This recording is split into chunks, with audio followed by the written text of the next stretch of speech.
Good evening. We'll call to order the Monday, September the 26th, the meeting of Corte Madera Parks and Recreation. Rebecca, will you please do roll call?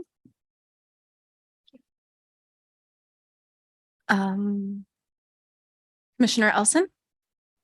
Here. Commissioner Koenig is absent. Commissioner Miles? Here. Commissioner Phipps? Let me see if she's on the, yep, she is. Let me move her over. Okay, Commissioner Phipps is joining. Commissioner Rose?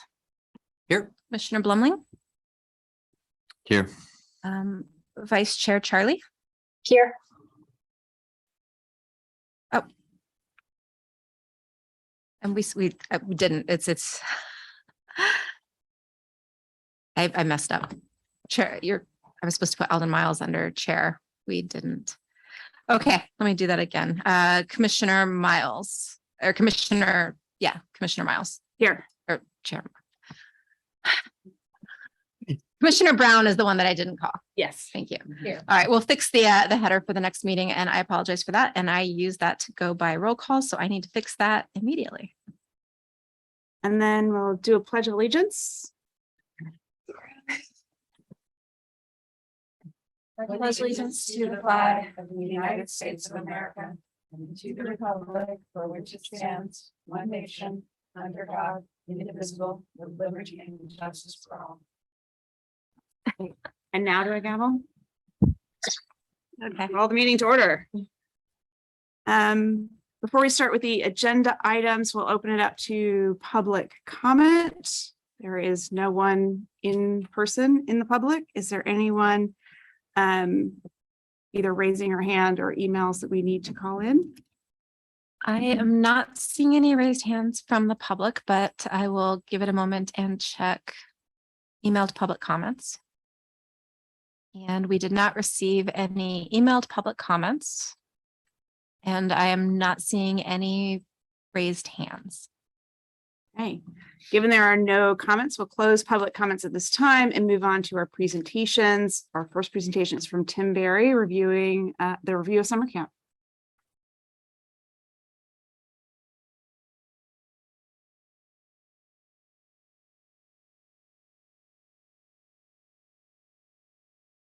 Tim is moving over.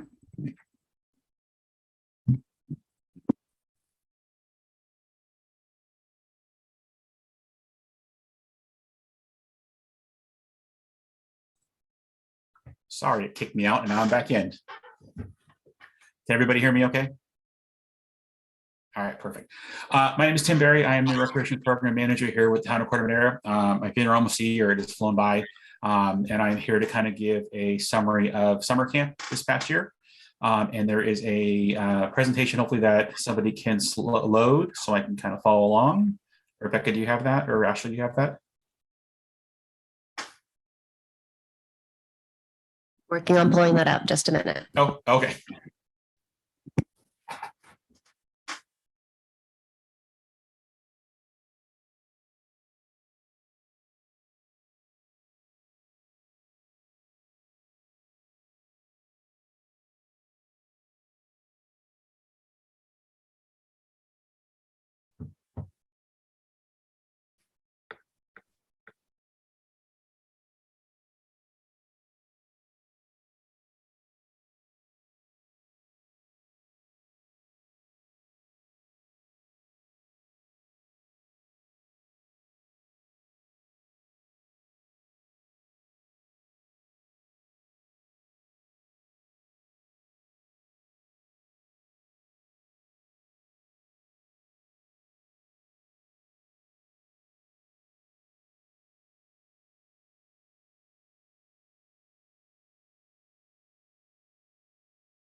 Okay, the presentation should be up momentarily.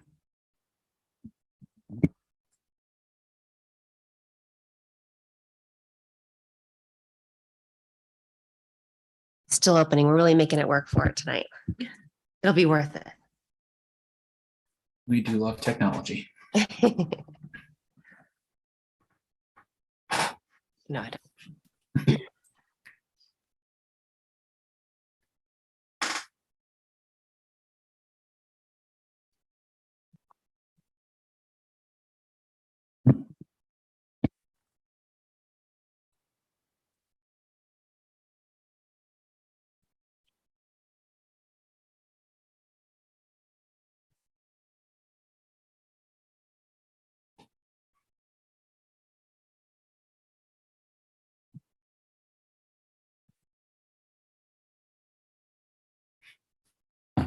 Getting the perpetual circle.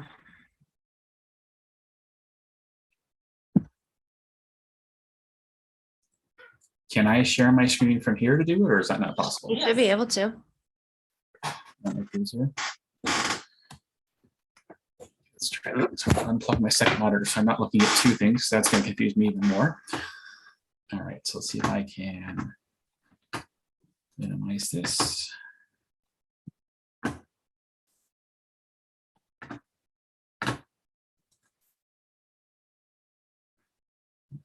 go back.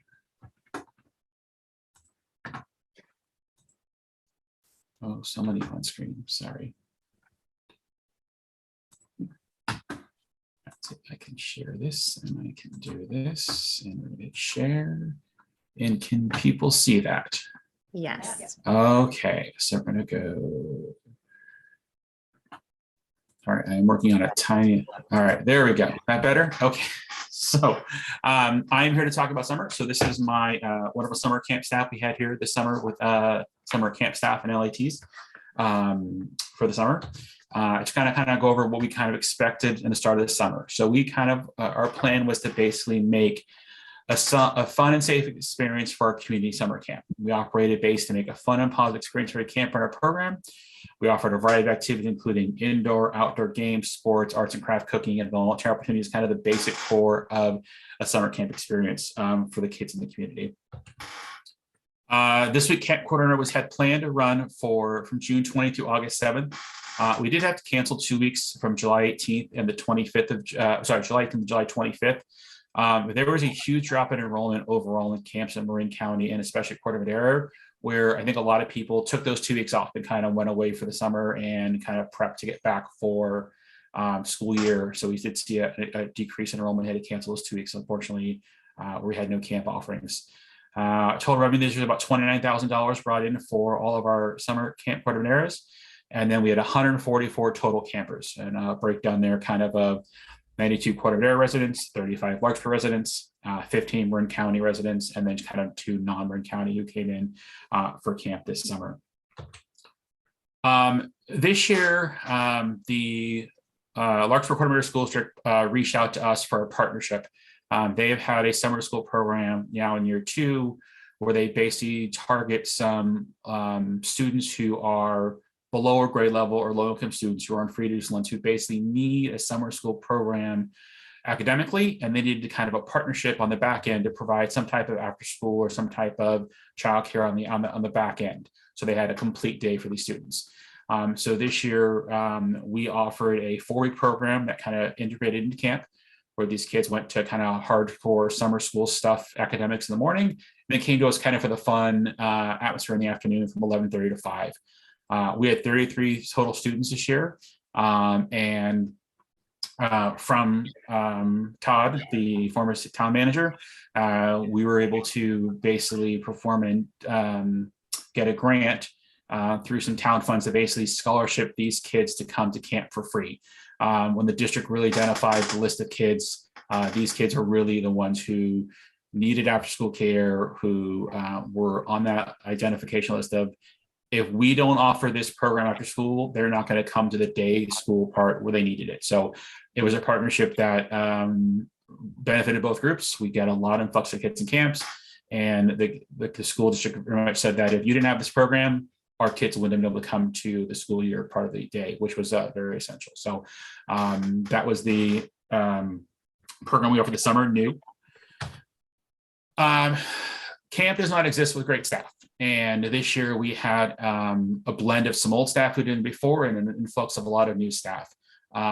Camp staff really make or break a program. If you have great staff, the kids enjoy coming, the kids have a positive experience, and they want to come back week to week, they want to come back year to year.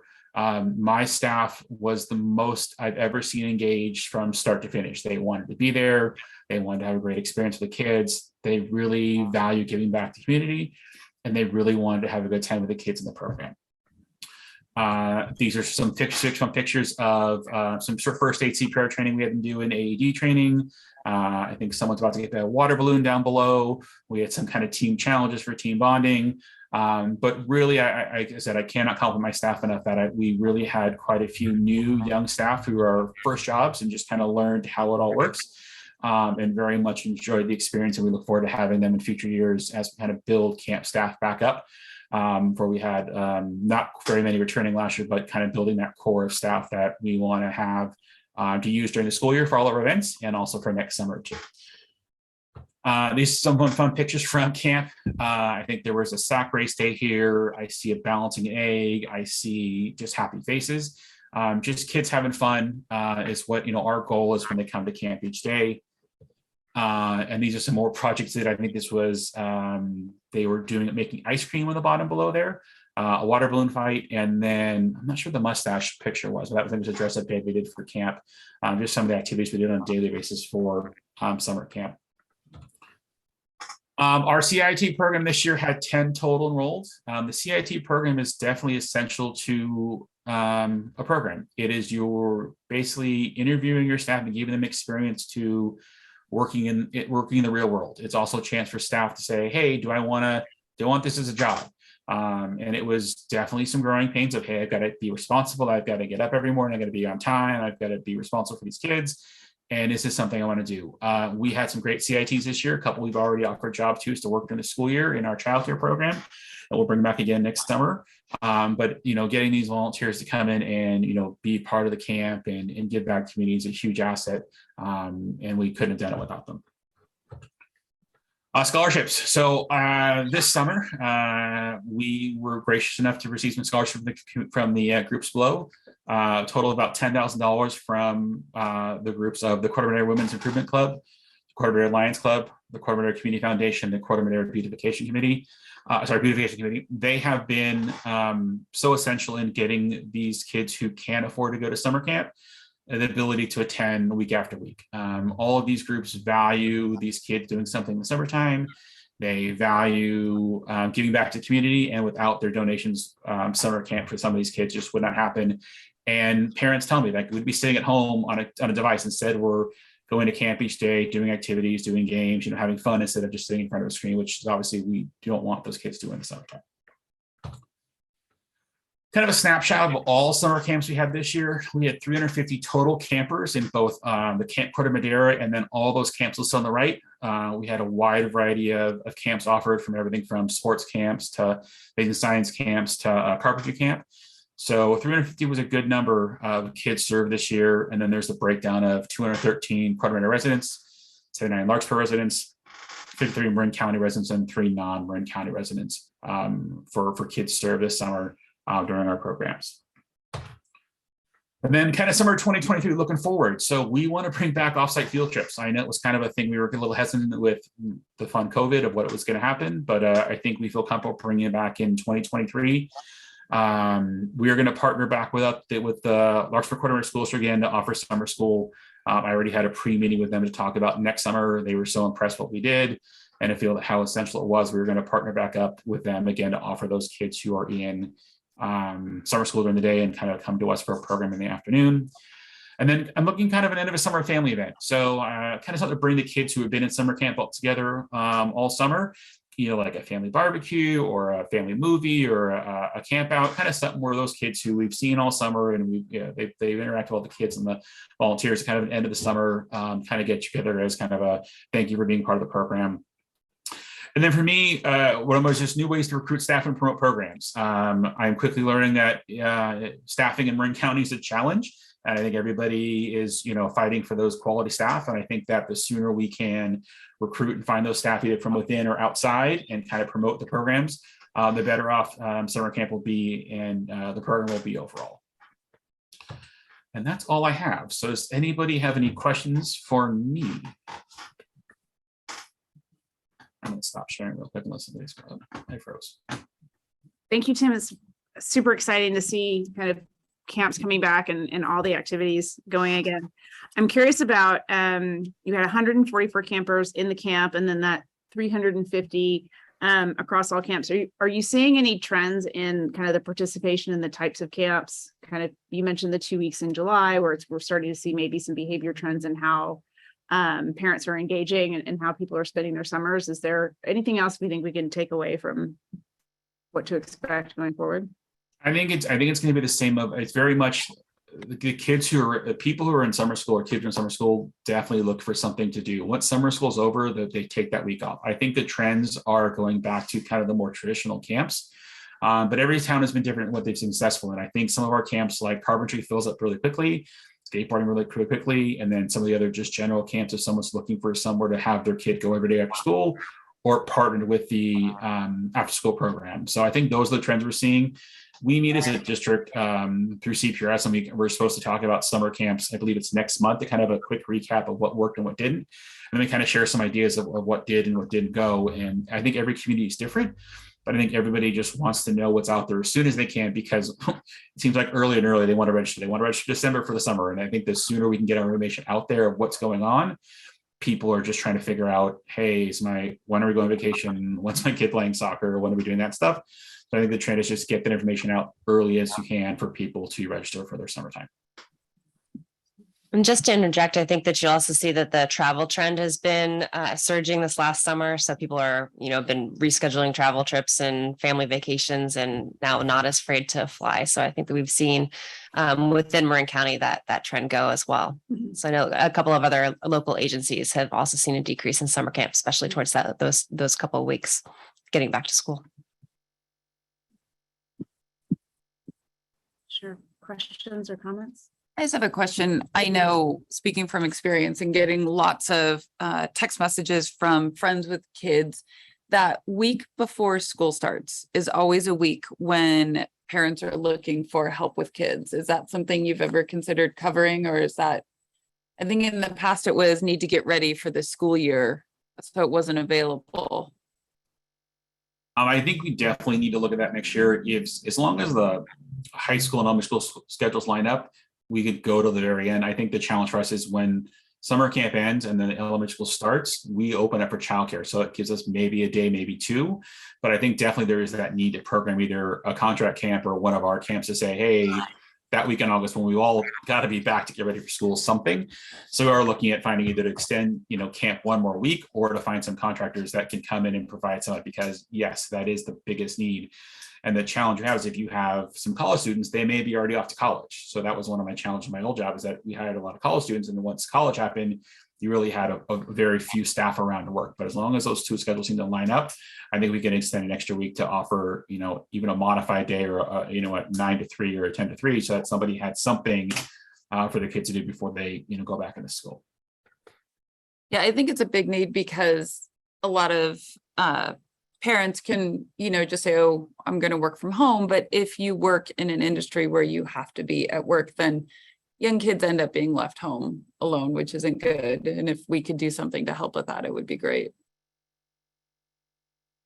I will definitely make that note for my planning to try to go as far as we can up to the Friday before school starts.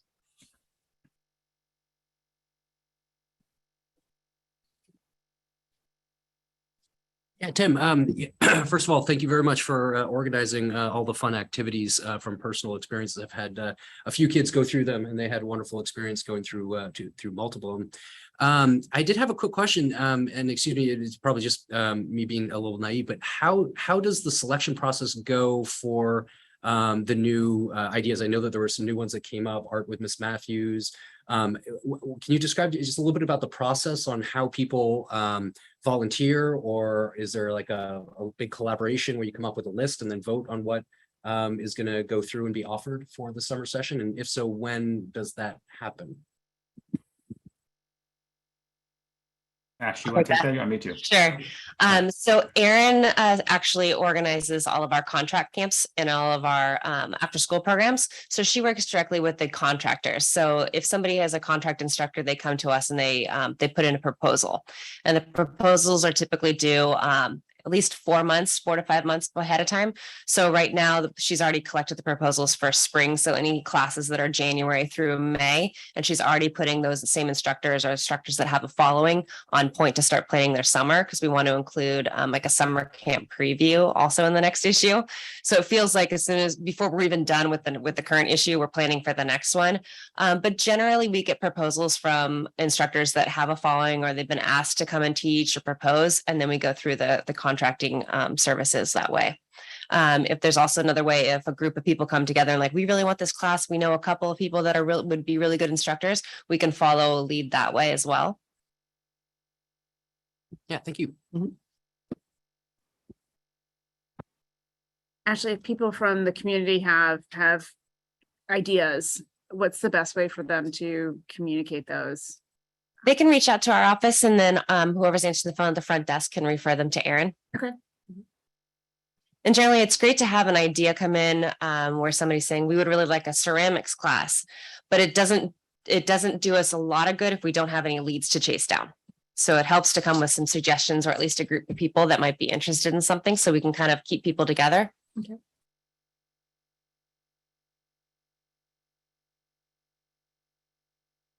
Any other questions, comments?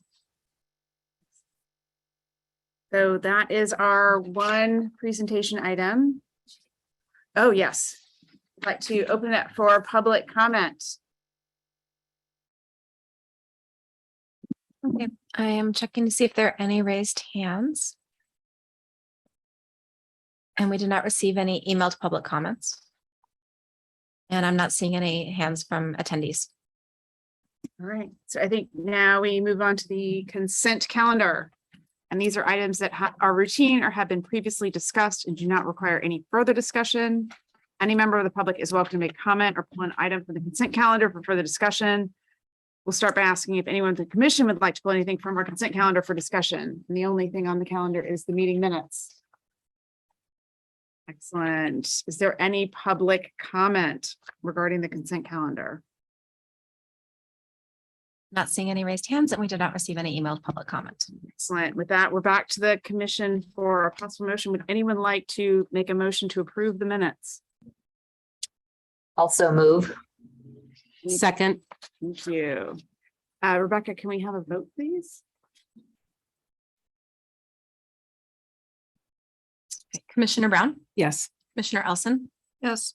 Commissioner Koenig, absent. Commissioner Phipps, Yes. Commissioner Rose, Yes. Commissioner Blumling, Yes.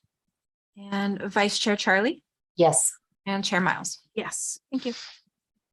Right. That brings us to the business items. So the first is the introduction of the draft Corte Madera Recreation Scholarship Program by Tim Berry. All right. Thank you. All right. So I am here to talk about the scholarship program. Hopefully everyone has a chance to read the staff report. There is a lot of information there. We're going to kind of go through it and kind of piece by piece, and you can answer any questions we have. And then there's quite a bit of attachment. So basically, I'm looking for some recommended action tonight from the County Commission. Basically, I need to review and discuss the introduction of the draft, the Corte Madera Scholarship Program. Kind of consider three options. One, recommend the proposal draft scholarship program to Town Council for possible approval. Two, recommending the proposed draft schedule scholarship program with modifications to Town Council for possible approval. Or three, provide additional directions to staff. So when I came on board about a year ago, I actually got a task with the kind of figuring out kind of the scholarship program. And basically, in doing some research, basically, we were providing scholarship for residents in Marin County participate in different programs such as summer day camps, childcare, youth class, and soccer. Annually, the department has awarded about $8,000 to $10,000. These scholarships have been mostly funded by local community organizations such as Corte Madera Community Foundation, Corte Madera Lions Club, Corte Madera Women's Club, and Corte Madera Beautification, or which is absorbed by the Park and Rec Department. Over the past year, staff continue to receive requests from families seeking financial assistance for summer day camp, childcare, youth classes, and soccer. Preparing this report, staff could not find record of the Town Council or the Park and Rec Commission having reviewed or approved a formal scholarship program or application. Staff quickly developed a basic form and screening process to address the immediate requests submitted for program registration.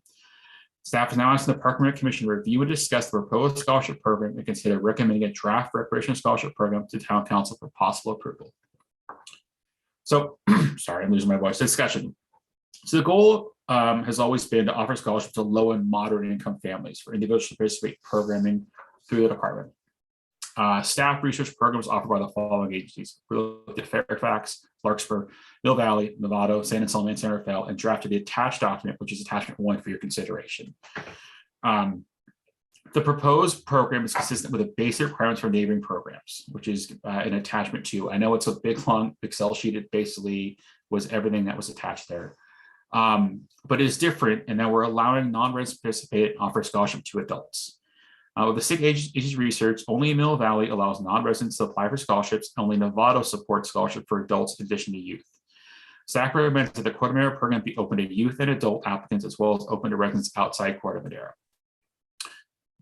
Excuse me. Due to connectivity of Corte Madera and Larkspur, staff proposes making the Corte Madera scholarship program open to residents of both Corte Madera and Larkspur and students enrolled in Larkspur Corte Madera School District.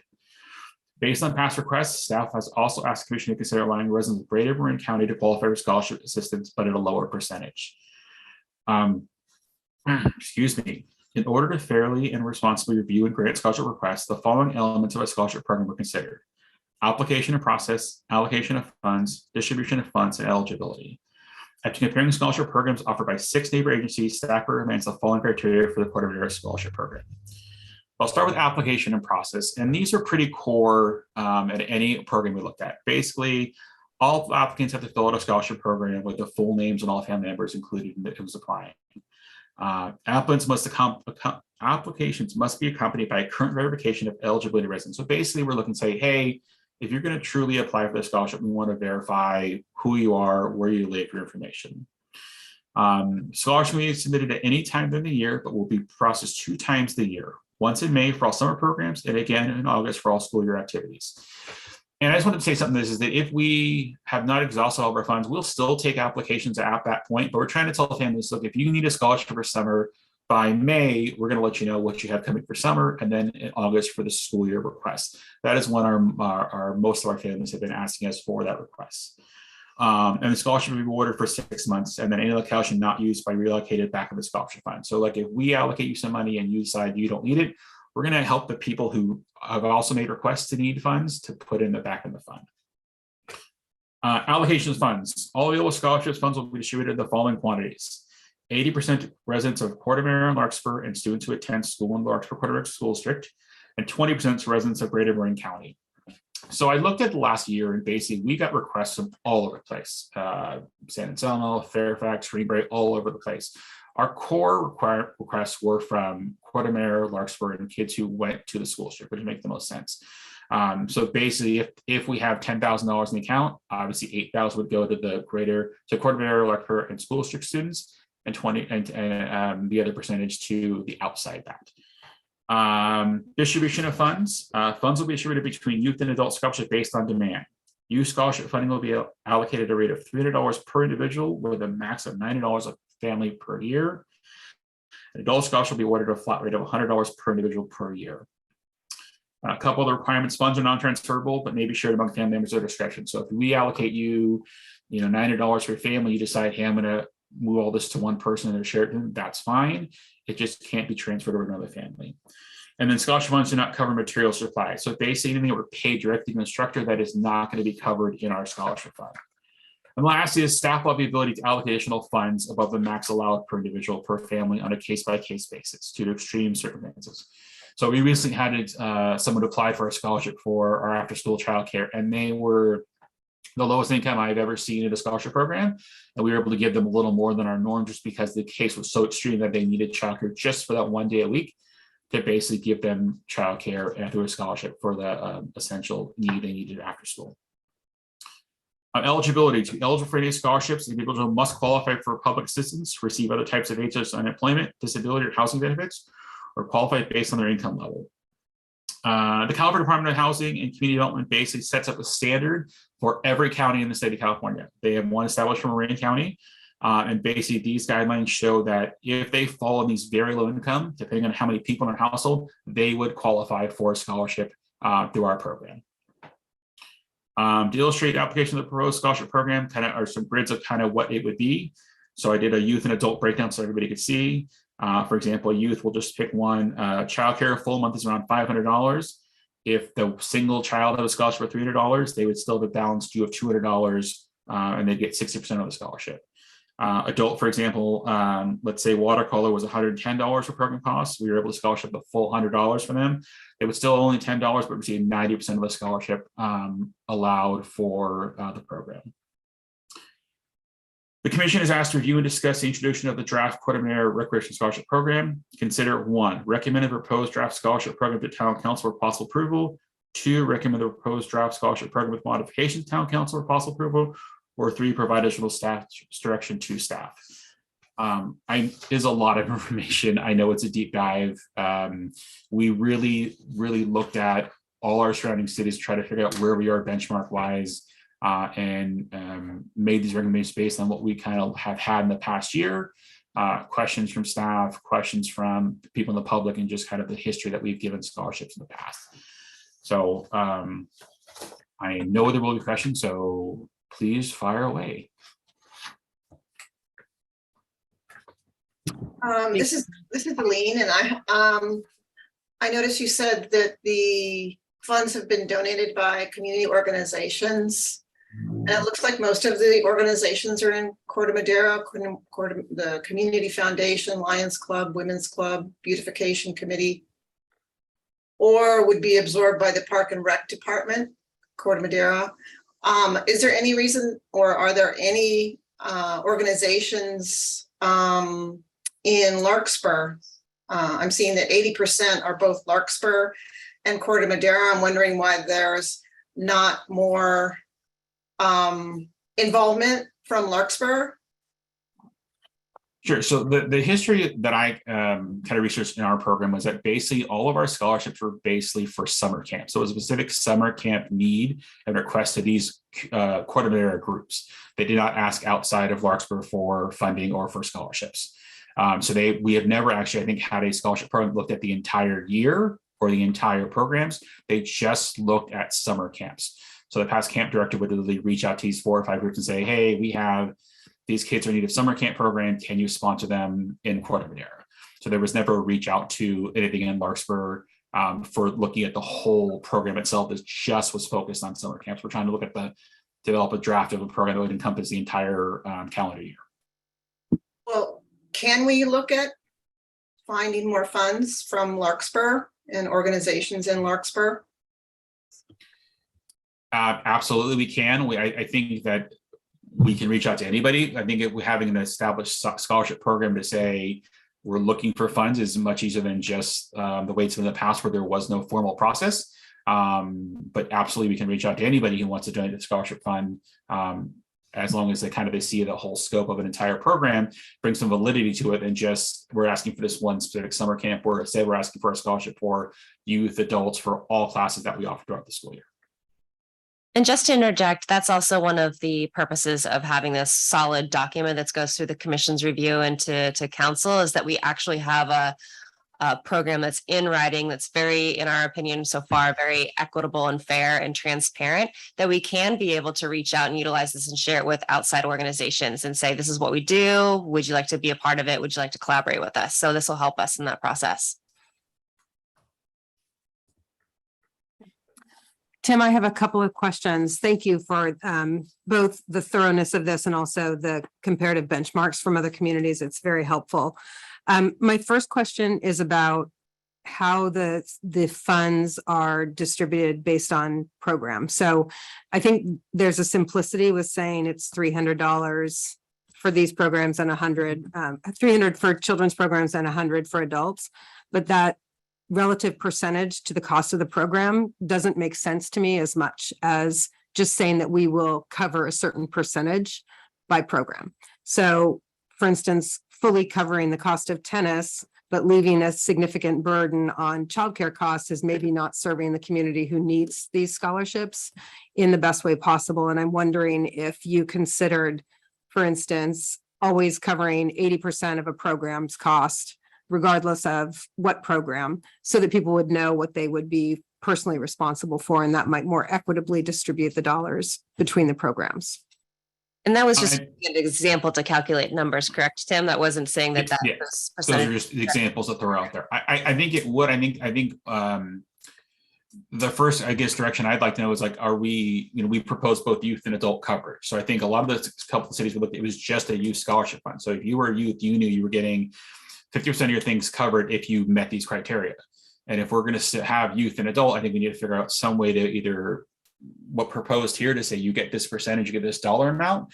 And then the bottom line is like, where does all the magical money come from? Is it coming from all these donors? Is there town council supporters or other independent people donate? Because that's the kicker, is that we have no tracking in the last year or 2 years of how much money was in the scholarship fund besides just summer camps. So we don't look at there weren't any other benchmarks to look at.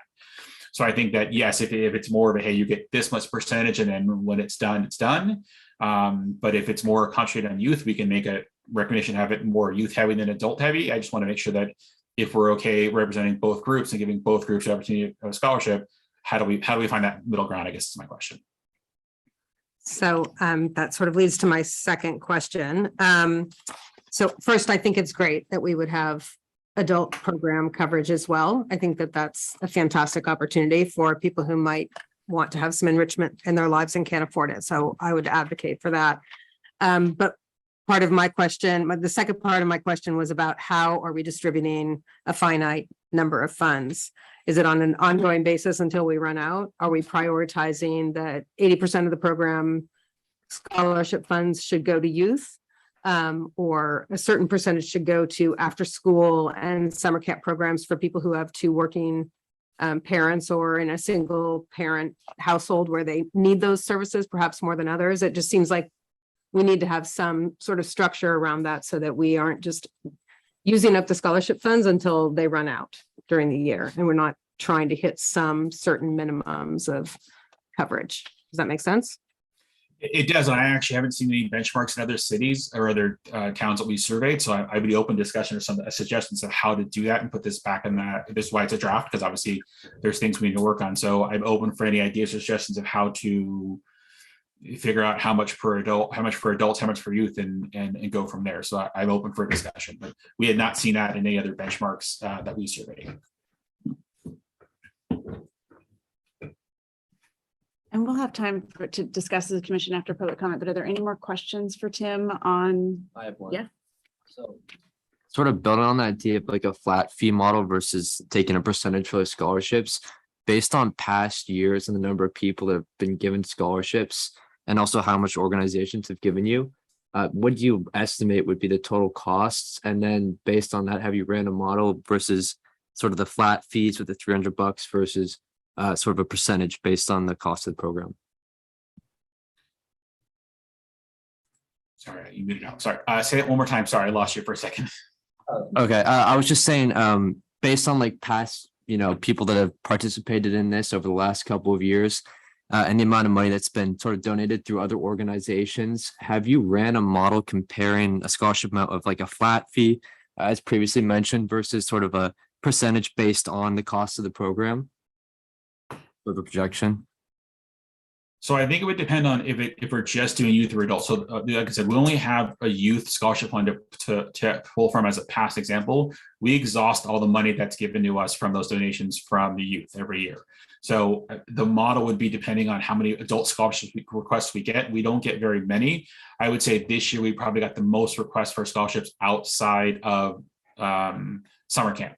So we got quite a few requests this year for soccer camp, for after school programming, for other classes that we've never gotten before, just because I think we were a little more proactive in sending the form out to people and knew we were coming back to commission and council to figure that out.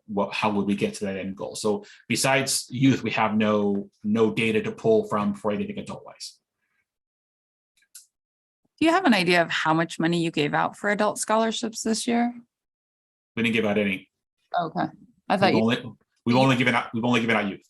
Okay, but you had requests for adult scholarships? Correct. We've had requests for a few adult scholarships. Mostly it's been the youth. And that's why quite a few towns are just youth-based, because that's, I think, their main strive is to provide youth the opportunity to attend, essential programs either after school or in the summertime.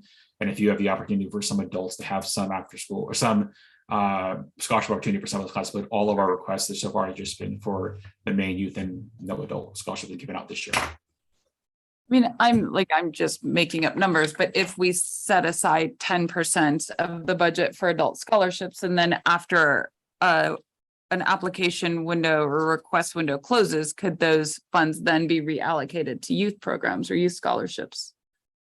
Like if we'd met all of the needs for adult requests, it doesn't make sense to leave the funds there when we have pending youth scholarship requests. Absolutely. I mean, that would be the 2 times a year when you review in May and August. If you don't have any adult scholarship requests, you could, move that money over to youth. But absolutely, a percentage would probably make the most and say, hey, this much is going towards adult, this is going to youth. It just, what's that magic number? We haven't ever asked for a scholarship program for adults before, and we've only relied on those 4 or 5 community organizations that give us youth scholarship donations. I think because the dollar amount could potentially change from year to year, right? Because we're asking for donations from community. It makes more sense to set a percentage than a dollar amount, maybe. I don't know, because it's a moving target. Yeah, I think the dollar amount, we need to have a cap, I think is important, because otherwise we might have the same families that are essentially could utilize the majority of the scholarship funds available. And again, we want to make sure that we're offering, equal opportunity to be subsidized to attend programs that might be vital to childcare or just general enrichment and well-being. And I think also related to the percentage, I just wanted to support the information that Tim's received from other agencies is that typically like 50% is something that's considered, but you can't put that across the board based on the variety of the range of our costs, because you don't want to offer 50% of, competitive soccer, for example, which is, more than $1,000. That wouldn't be fair because I would take up a much larger percentage and decrease the number of people that we could support. So I think we could do discussion here is really looking for your feedback on what you think is equitable and, maybe some things to pursue. And then collectively, we're hoping that we can present something again to council for their feedback and their wisdom on that and how they want to see it going forward. So it could be a percentage and then with a cap. Right. Well, I think like the percentage, like setting aside 10% or 20% or whatever we think to be held aside for adult scholarship requests and then move back into youth once those are met. And then with the caps on the dollar amount per individual or per family. And I like the fact that there is that ability to do a case-by-case basis, when there is extreme need. Before we go, Question about the adult program. Are the recipients of these scholarships in the adult program mostly senior citizens? Probably on fixed income, low income seniors, or who is in that group of adults? That could be Sorry, go ahead.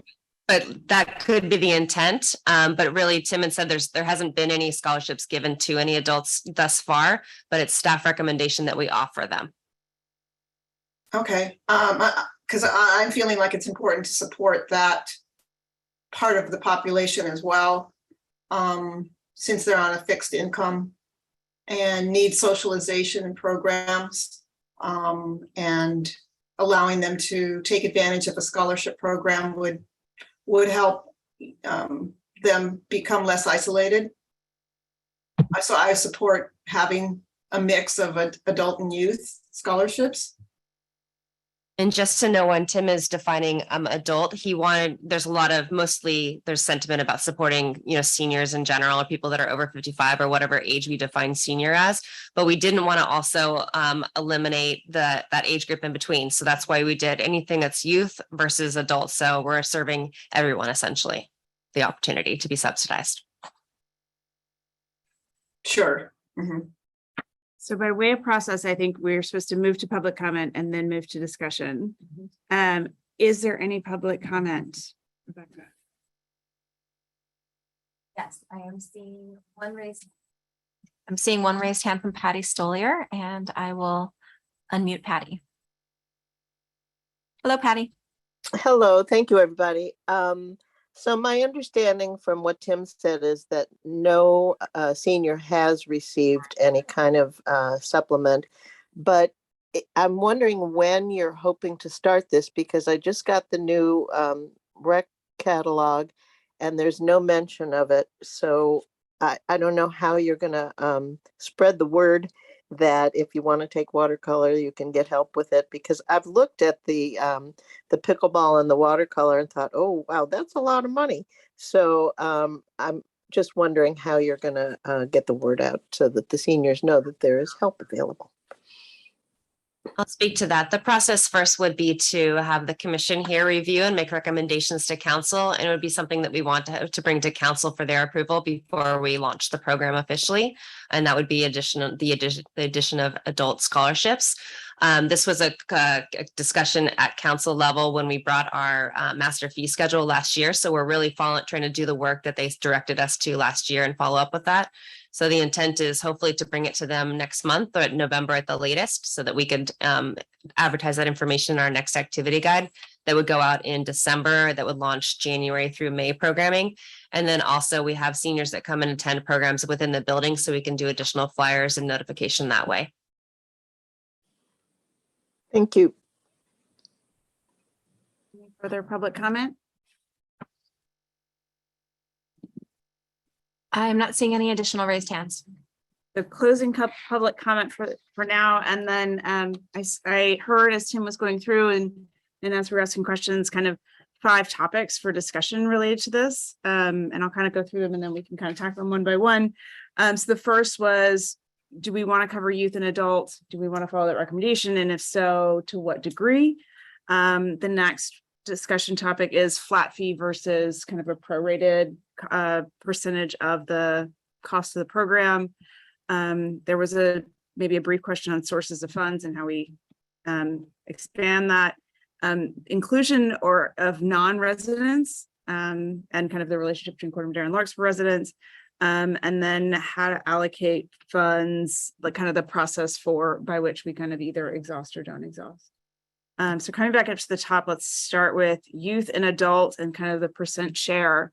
I'd love to hear from the commissioners kind of and to help kind of shape Tim and Ashley's thinking. Are we all aligned, not aligned, adult and youth? I have a brief question. Oh, sorry. Is it possible to get a record of participation in all these activities? I think that'd be like very helpful in sort of breaking down the numbers and sort of seeing how the money is allocated in terms of sponsorships and then also the total cost of the programs.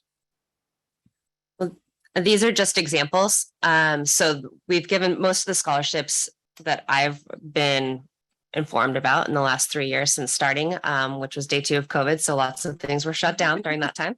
But most of the request was initially through summer camp. So really it's all youth summer camp attendance. And then with the addition of childcare, now that's been a second request. And then every once in a while, there's additional scholarship requests for recreation soccer, competitive soccer, and then some of the after school classes. But again, the majority is going to be summer camp and after school programs or after school care, childcare. But actually, roughly in terms of the population that we serve through programming, how much is adult versus youth?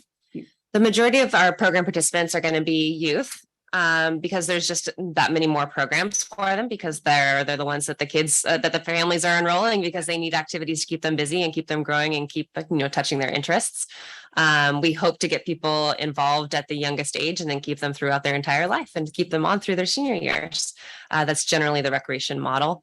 So the majority of the people we do serve as youth. 75% youth. Roughly, yeah, I would say. So that, I don't know if that helps. I was kind of thinking about the population that we're talking about. Total service, yeah. More questions or thoughts on adults and youth? I would definitely advocate for including adults. I think that's appropriate. We have a lot of seniors in our community and many of them, as Aline said, are on fixed incomes. And so I think we should serve the total population, the total need. But I would like to see an emphasis still continue on youth because I think that that's where there's a critical need that's more less about enrichment sometimes and more about just coping and getting by, right? And people need to have their children have a place to go. So it's safety and stability. I agree that offering adult scholarships is a good idea, and I think with educating the community that they're available, and also with people living on a fixed income being faced with increasing cost of living with inflation, we will probably see an increase in those requests, and it would be great to meet those needs. I was just thinking a little bit, I was looking at this application, thinking a little bit about, the residents that would most need the help with childcare and those types of things, and seeing in bold letters, driver's license or California ID required might actually be confusing and send the wrong message that they need to be able to provide that in order to get a scholarship. So I don't know if there's a different way to put that, so it doesn't seem, I had to read it a couple times and granted, I was listening to other things, but to understand, like, no, you just need to provide some sort of proof of residency. You don't actually have to provide a California ID, because that's probably going to be a barrier for some of the people who need the help the most. Yeah, we can refine that. Question to Tim. So far in some of the applications that we received specifically for the childcare, has that portion been a question, or has the school district walked some of those families through that process? The school district has been walking through quite a few families through that process, just because it's just a challenge to fill out the application and kind of produce the documents. So the school district has been very helpful in kind of walking them through. The ones who have the summer camp usually produce all the documentation. And like I said before this, we had no required documentation. We just kind of looked at what the common standard was between other towns of having them to produce some sort of identification, and then with the caveat saying, look, if you have a challenge producing it, please reach out to us and we'll figure it out. And that's what we've been doing with the schools. Like, if you can't produce, if you don't have a pay stub, if you're just on the certain work programs or certain government funded programs, reach out to us and we'll walk you through the process. So I think that is always the extra step you have to go to. If you get some of these families who really are in need of this, don't have the documentation, and that's why we say, hey, reach out to us and we'll walk through the process. On that note, how do people, if they don't speak English, how do they apply, and what kind of assistance do they get? You just beat me to that. We were bringing you the draft English version. Obviously, once we have a final document, then we will draft that also in Spanish and any other languages that come to us. So far, we've only needed documentation in both English and Spanish. Okay, great, thank you. Getting the sense that we're generally aligned on participation for adults in the scholarship program. From a percentage point, it seems to make no sense to more than 25%, given that our programming is 75% youth-ish. But a 10 or 15% allocation would hit 10 to 15 adults on a yearly basis, assuming $1,000 and $100 per. Does anyone have thoughts or feelings on the amount of funds that we reserve for adults? That seems about right, to set a target of about 20% of the funds to support adult programs. And then we do an assessment maybe at the end of the first year, because there's no history. We don't have anything to look at. So we could at least then evaluate whether or not there were applications above and beyond that 20%. Right, and I think that it's important that we promote the program and the access, and then we can really tell how much need there is. So I agree, a target of 20% to start would be a good amount. Staff have any thoughts on that? Okay. Let's talk a little bit about percentage versus flat fee. I think that the benefit of a flat fee is we can start to figure out how many people we can impact pretty quickly. So with $300 and $10,000 and $300 per child, we're talking about, if we spent all of it on kids, 33 kids in a year that would get impacted at $300. If we started to do 50%, we're talking about 15 kids if they all want to do competitive soccer. So I think that there is, kind of the benefit of that scholarship amount being limited as it goes across more people in that way. And due to just our general fee structure, it gets kids into a lot of these programs that are about childcare and support.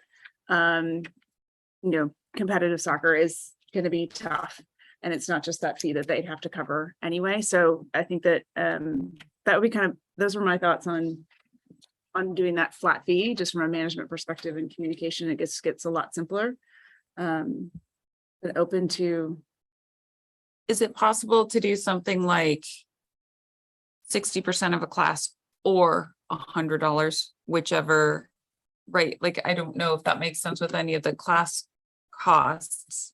I mean, we could write it any way that the commission directs, and we can bring it to council for additional feedback. That you could certainly do it, present it in a couple different ways. Yeah, with I mean, there's capacities. no need to make it complicated if it doesn't help, but I was just thinking of like watercolor, you know, $100 pretty much pays for the class, where maybe a 75% scholarship is adequate, right? So if it's 75% or $100, you know, whichever, I don't know. You could write whichever is less or more, Yeah. however the commission would like to propose it. We also, as the scholarship program gains reputation, that we'll have more donors, we'll have more partners. When we do present it to council could decide that they'd like to allocate additional funding. We hope that we're able to serve more people. So the way that I'm reading this, it's per person, so it's $300 per person. So if you took 3 classes for $100 each, you could do that, or $300 towards a camp. So to me, it seems like that flat fee is more equitable across the board for however people want to spend it.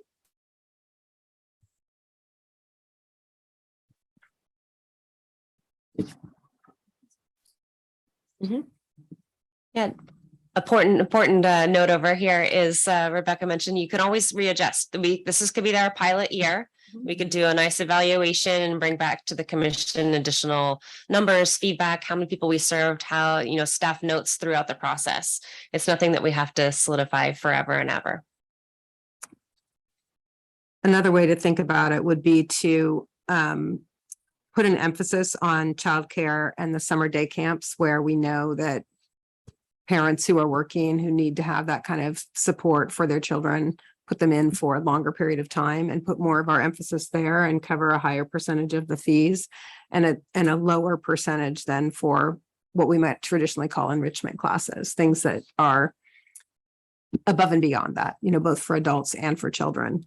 I would like to see us go to just a percentage model where we anticipate, you know, 80% of the costs are going to be borne by the town and 20% to the families, with some caps on things like competitive soccer and those extremely expensive items. Otherwise, there's a built-in bias here for what can get covered and what can't. And it may sway people's ability, you know, sway them away from their true interests to go for something that can be paid for. They might really want to take tap, but they'll take watercolor because the out-of-pocket cost is affordable to them. So. But if we do a percentage, there still needs to be a dollar cap, right? Because on some things. I would probably, suggest a yes. cap per family. yeah, Because we have already seen, at least for childcare within the last year, we've got families that are very aware of our program and need the support. But because not as many people are applying for it, then they're receiving more funding, which is great because it does serve their need. And ultimately we're reaching our goal, but we would like to have more people being subsidized. okay, so I think that there's a thing that we need to work through as a commission as to whether we're comfortable having, if we want them to go back and rewrite those on the fee schedule, or if we're comfortable doing pilot year with 300 and 100 with these caps in place. I think as written, it's following kind of the policies that other towns are doing in regards to this, which means they've probably figured something out about the equity and the complications of managing various rules to it. So the simpler the rules, the easier to administer, easier to communicate, higher adoption, at least in year 1, and then we can come back and assess in future. yeah, I think there's a lot to be said with that. Okay. But it makes sense. Keep it simple. Start the program, reassess, see what we need to tweak or change with feedback from you guys with what worked and didn't work. As we move into next part of this is kind of inclusion of non-residents. I just want to make sure we're that we are inclusive of town staff and whether they count as part of the resident pool or the non-resident pool. I think we're already built in. We have that factor built into our fee schedule. Okay. That all town staff, staff of the fire services as well as CMPA Okay. all receive 25% discount. Okay. So they would be covered. And that'll be reviewed next Great. meeting. Make sure they're there. But it was interesting that we are one of the few that's kind of open to some of these funds going to non-residents and In addition to Mill Valley. Mhm. yeah. So I love that personally, but would love to hear Tim and Ashley, your thinking on how you guys landed on that side. I think it also goes to supporting some people that work in town. Mhm. So if they have their children, especially during summer, or if they're able to pick them up at one of the schools, if they're already participating in Larkspur Corte Madera School District, then maybe they're covered under that qualification. But if they're, coming from a different area and they're commuting, they're bringing their kids to summer camp. And I think it's really nice to be able to extend that and broaden the groups that we serve. I think it's a really nice opportunity. And also I'll chime in that, we kind of looked at the samples that we got from summer camp, and probably 20% of those Rouse scholarships we got were outside of Corte Madera Larkspur. They were all over the place. So we kind of looked at what we got this past summer and we've gotten so far this fall, and about 20% were outside of the area. They weren't in Corte Madera Larkspur. And I think we also heard that the traditional summer playground that was before COVID would actually have people traveling. If they're working from San Francisco, say they're living in, Northern Marin or Sonoma County, and they're actually coming and dropping their kids off in Corte Madera because it was a great program and they had a great value, and then going on to the city. Any other commissioner questions on? Of the, what's the percentage between Corte Madera and Larkspur attendance? Really depends on which. You said 20% are outside of Corte Madera and Larkspur residents. How many residents are of Corte Madera, and what percentage are Larkspur? My 20% was the 20% of scholarship requests I got last summer and last summer and fall. I'd have to go down and break down how many actually were Corte Madera Larkspur requests. We kind of lumped them all together because we were. Oh, I'm sorry. My question is actually attendance. Like, of those who attend, what percentage are Corte Madera residents and what percentage are Larkspur residents? I'd have to run the report. I don't know off the top of my head. They clump them all together in our registration because they're considered the Twin Cities. They clump them all together in Corte Madera Larkspur. Oh, okay. Okay, so it seems like we're kind of going with staff recommendation on that to be very inclusive and kind of continue to support the families that we have been supporting. Sarah, you had asked about kind of the allocation of funds and how we move through it. So if we are kind of earmarking 20% for adults and we don't get enough scholarship money, I would propose we figure out a way to distribute as many of the funds as we can to as many people as we can, and kind of however we need to do that. I would imagine there's some kind of first come, first serve, or is it needs based and then first come, first serve? Needs based and first come, first serve. Okay. So I think we are making it, as far as I know, we haven't changed anything officially yet. We've made an earmark of 20% for adults, but everything else we're moving with staff as staff recommends. Yeah. Do we need a motion and a vote?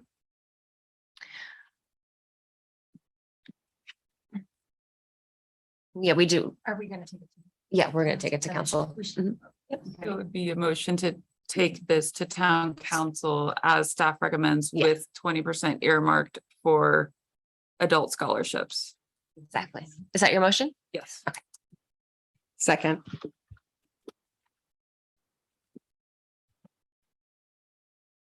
Commissioner Brown, Yes. Commissioner Elson, Yes. Commissioner Koenig, Commissioner Phipps, Yes. Commissioner Rose, Yes. Commissioner Blumley, Yes. and Vice Chair Charlie, Yes. and Chair Miles. Yes. All right, moving on to Business item number 2. One time, excellent. Reintroduction of the pay scale. Ashley. Yes, let me pull it up here for a second.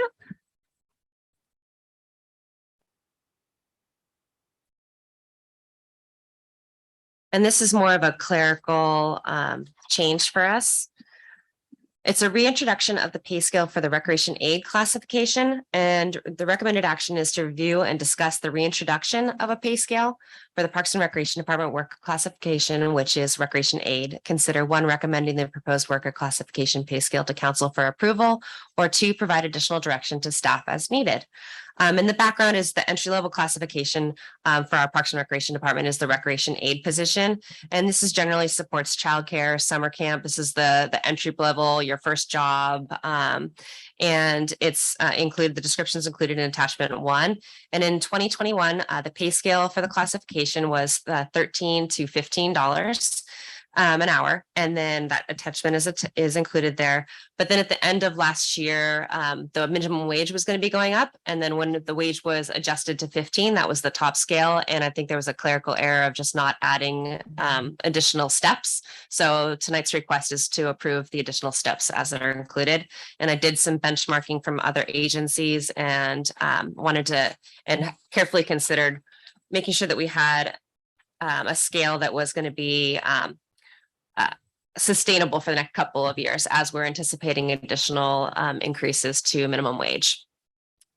So again, we've got attachments, we've got the recreation job description, we've got the resolution, the last one that bumped and lost the pay scale in general, the one prior to it that included the pay scale before the minimum wage increase, and then the recreation assistant job position, which is the next classification to kind of show the difference between those levels. And really, we wanted to be able to give that entry-level job position a pay scale, because if they're coming back from one summer season to the next, they're getting an increase, they're recognizing they're coming back, but they might not necessarily be ready for that next jump in responsibilities with moving into another position. So this would be a solution to that challenge. Ashley, I'm assuming the answer is yes, but this gives you enough leeway from a financial perspective to be competitive at getting staff and hiring recreation aides, full stop, in the competitive market. Okay. Hopefully so. It's still going to be a challenge to recruit the right people, but we will keep working on that one. And again, the staff proposed scale would be $15 to $19 an hour. Any questions from the commission? I just have a clarifying question. I'm not exactly sure. What is a recreation aid versus assistant? So those job descriptions are in the attachments if you wanted to look over that quickly. Again, the recreation aid is that entry level position. So they're really taking a lot of direction and maybe engaging with a group, running activities in a summer camp versus maybe planning the activities of the summer camp or creating the art project for that day. They're more, it's kind of like in between where you've got the counselor in training, which is actually paying to be there. They're part of the participants. And then you have that rec aid, and they're really kind of looking at, okay, now I'm taking a little bit more leadership responsibility. I'm with the kids. And then there's the recreation assistant position, which is the highest in our part-time salary scale. That's more taking the leadership role, planning activities, being responsible for things. So the counselors are actually, or like free counselors that are trained that are paying. Have you considered making it free instead, having them pay to sort of get the training for the position? Interesting idea. I think different agencies have done it different ways, and there's definitely pros and cons, but probably not something we're looking for right now, but not in this conversation. Happy to talk about it a little bit outside of it. Yeah.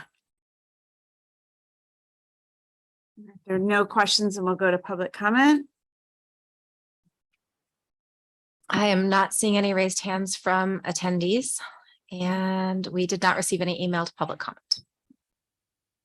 If there are no questions and no discussion, is there a motion? We need a motion to vote. I'll make a motion to approve the recreation aid salary schedule as proposed by staff. Second.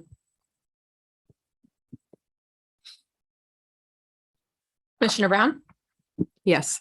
Commissioner Elson, Yes. Commissioner Koenig, Commissioner Phipps, Yes. Commissioner Rose, Yes. Commissioner Blumling, Yes. Vice Chair Charlie, Yes. and Chair Miles. Yes. Thank you. All right. Item number 3, update on Parks and Rec Master Plan by Ashley Howe. All right. And if you could promote David. Update on the Parks and Recreation Master Plan, including an introduction of facilities condition assessment and community workshops regarding a new permanent restroom in Town Park. Recommended action this evening is to receive and discuss the update on the master plan that includes, again, the introduction of a facilities condition assessment and two, information on planned community workshops regarding a new public restroom in Town Park. The first portion is when preparing a request for proposal for a formal comprehensive master plan project, the scope of work generally includes the following tasks: an inventory and assessment of existing facilities and programs, community engagement, action plan, development for final plans and supporting materials, and a project management. Comprehensive plans tend to cost more than $200,000 are intended to rely on the contracted company and their subcontractors to complete all or the majority of the work. As referenced, the last plan completed by the Parks and Recreation Department in 2007 was the Town Park Master Plan for $252,366. In 2020, when the Parks and Recreation Commission began work on the current Parks and Recreation Master Plan, the intent was to complete much of the work in-house to reduce that overall budget cost. We also wanted to create a concise master plan document of priorities that reflected the interests of the community, and essentially creating an executive summary and priorities with cost estimates that would be incorporated in the town's capital improvement plan at the direction of town council. Two components of the current master plan project that needed assistance of subject matter experts were community engagement and an assessment of facility conditions. The implementation and evaluation of the needs assessment survey and completion of a conditions assessment is pivotal to the integrity of the project and beyond the ability of town staff and commission subcommittee members. First, ETC Institute was selected to spearhead community engagement through implementation and analysis of the community needs assessment survey and facilitations of focus group workshops and collaborative facilitation of public meetings between March 2021 and January of 2022. Their professional services totaled $24,125. Second, the town is pursuing a professional services agreement for a facility conditions assessment. The purpose of performing a conditions assessment of indoor and outdoor park and recreation facilities is to consider the current usage and condition of each facility, identify amenity deficiencies, provide a cost estimate for deficiency items, and include prioritization of recommendations for maintenance and renovation of parks and recreation facilities. In addition to the pursuit of the services agreement for conditions assessment, staff is pursuing an agreement that will also include professional assistance to organize all data analysis into an action plan that includes cost estimates and prioritization. This service exceeds availability of time and expertise of town staff and commission subcommittee members and can be performed by the same contractor or contractors performing the conditions assessment. The town staff anticipate creation of a service agreement to combine both of the services to perform the conditions assessment and service to create the action plan for under $75,000. Joining tonight's meeting via Zoom is David Ross, who is a senior project manager for MAC 5. David is a subject matter expert on both facility conditions assessment and development of final master plan documents. David will be able to provide more information on what a facility conditions assessment includes, how it can be specifically support the work completed to date by the Corte Madera Parks and Recreation Department through community needs assessment, the survey, workshops, and community engagement meetings, and how the assessment can assist in prioritizing and monetizing elements of the completed master plan. And I'm going to go forward just before we introduce David. The community workshops regarding new permanent restroom in Town Park. The prioritization of improving public restrooms in Town Park is supported by Town Council's annual work plan and community feedback collected through the master plan community engagement sessions. At the March 15th, 2022 Town Council meeting, Council gave support to staff to submit a grant for requests for partial funding through a development project supported by the General Per Capita Grant Program. That grant request was later approved for $177,952 and included a 20% match by the guarantee, which is the town, based on that project amount. The project cost range estimated by Public Works staff is between $480,000 to $640,000 once that project completes the town's planning project, but not to include staff time. At the March 15th meeting, I confirmed that before requesting town council approval on the restroom project, staff would seek additional community feedback on design elements, location, perform additional site assessments, and would obtain formal project proposals. Following up on that plan, staff has planned the first community workshops for Wednesday, October 26th from 5:30 to 6:30 at the community center. and that meeting will be recorded. Unfortunately, Community Center is not equipped to host a hybrid meeting, so virtual participation is not an option. Attendees may participate in person or watch the recording and send feedback to publiccomment@tcmmail.org to be included in the planning of the second workshop. The purpose of hosting that meeting at the community center is to be in close proximity to the proposed restroom locations rather than meeting in this council chambers. This will allow attendees the opportunity to refer to locations in context to the park areas. Images will be available online. The purpose of the first workshop is to review discussions regarding locations, intended use of gathering during master plan public engagement meetings in January, and the workshop will be hosted by staff from both Parks and Recreation and Public Works. And more information will be available on the master plan website. Now, to go back into more information, we would like to introduce David, and David is here with MAC 5. And David, would you please introduce yourself?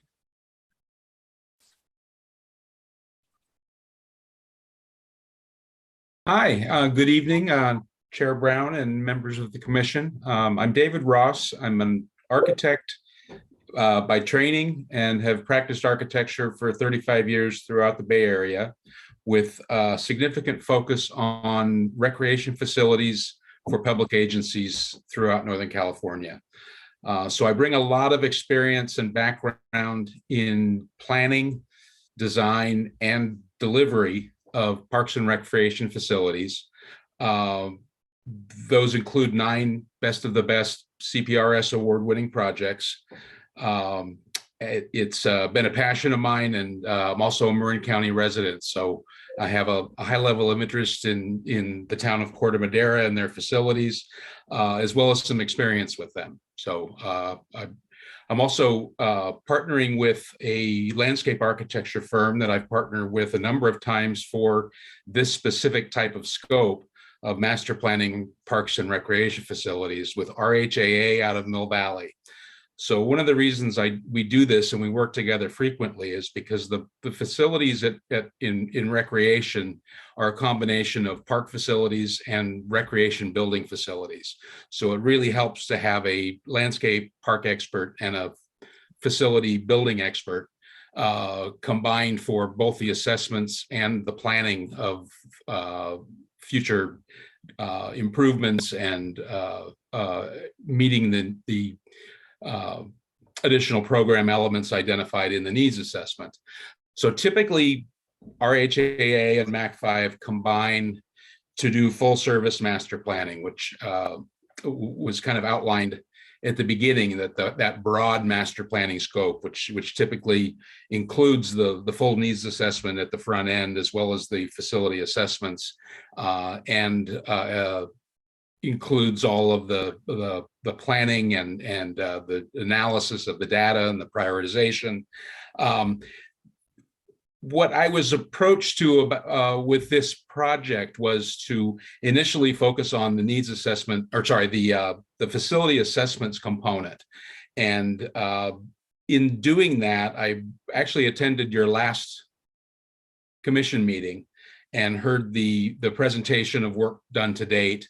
And it was curious if there was a possibility that we might be able to expand that scope a little bit to assist the town staff in really making a successful action plan for you guys. One of the things that we were challenged with is to put a proposal together that was very lean, that was obviously not the $200,000 to $300,000 range of services, but how could we best meet the needs working with the staff to deliver an action plan for the town of Corte Madera that obviously wouldn't have that high cost. But in order to do so, we kind of came up with 2 strategies. I think it's kind of important you understand this, because it's key in being able to deliver what this staff needs to move forward. We really wanted to focus on what the town needs. A lot of times master plans are sales tools and presentation tools with a lot of fancy, beautiful graphics and detailed design and robust reports that are really a lot of eye candy and a lot of kind of sales. But I think in this case, we're not so much interested in the sales aspect. We're interested in the tools to move forward and to be able to effectively plan and strategically plan improvements to these facilities consistent with the needs already identified. So the second aspect is to utilize the work completed to date, to take advantage of the effort that's been put forward in the needs assessment and the surveys and the community outreach, and not repeat that work, but build upon the work that's already been done. And I think that's key in being lean in the way we approach this, and focus on now working with the staff to develop the action plan based on a lot of the information they have gathered already from the community and from the survey that we'll be relying on to move forward with the action plan.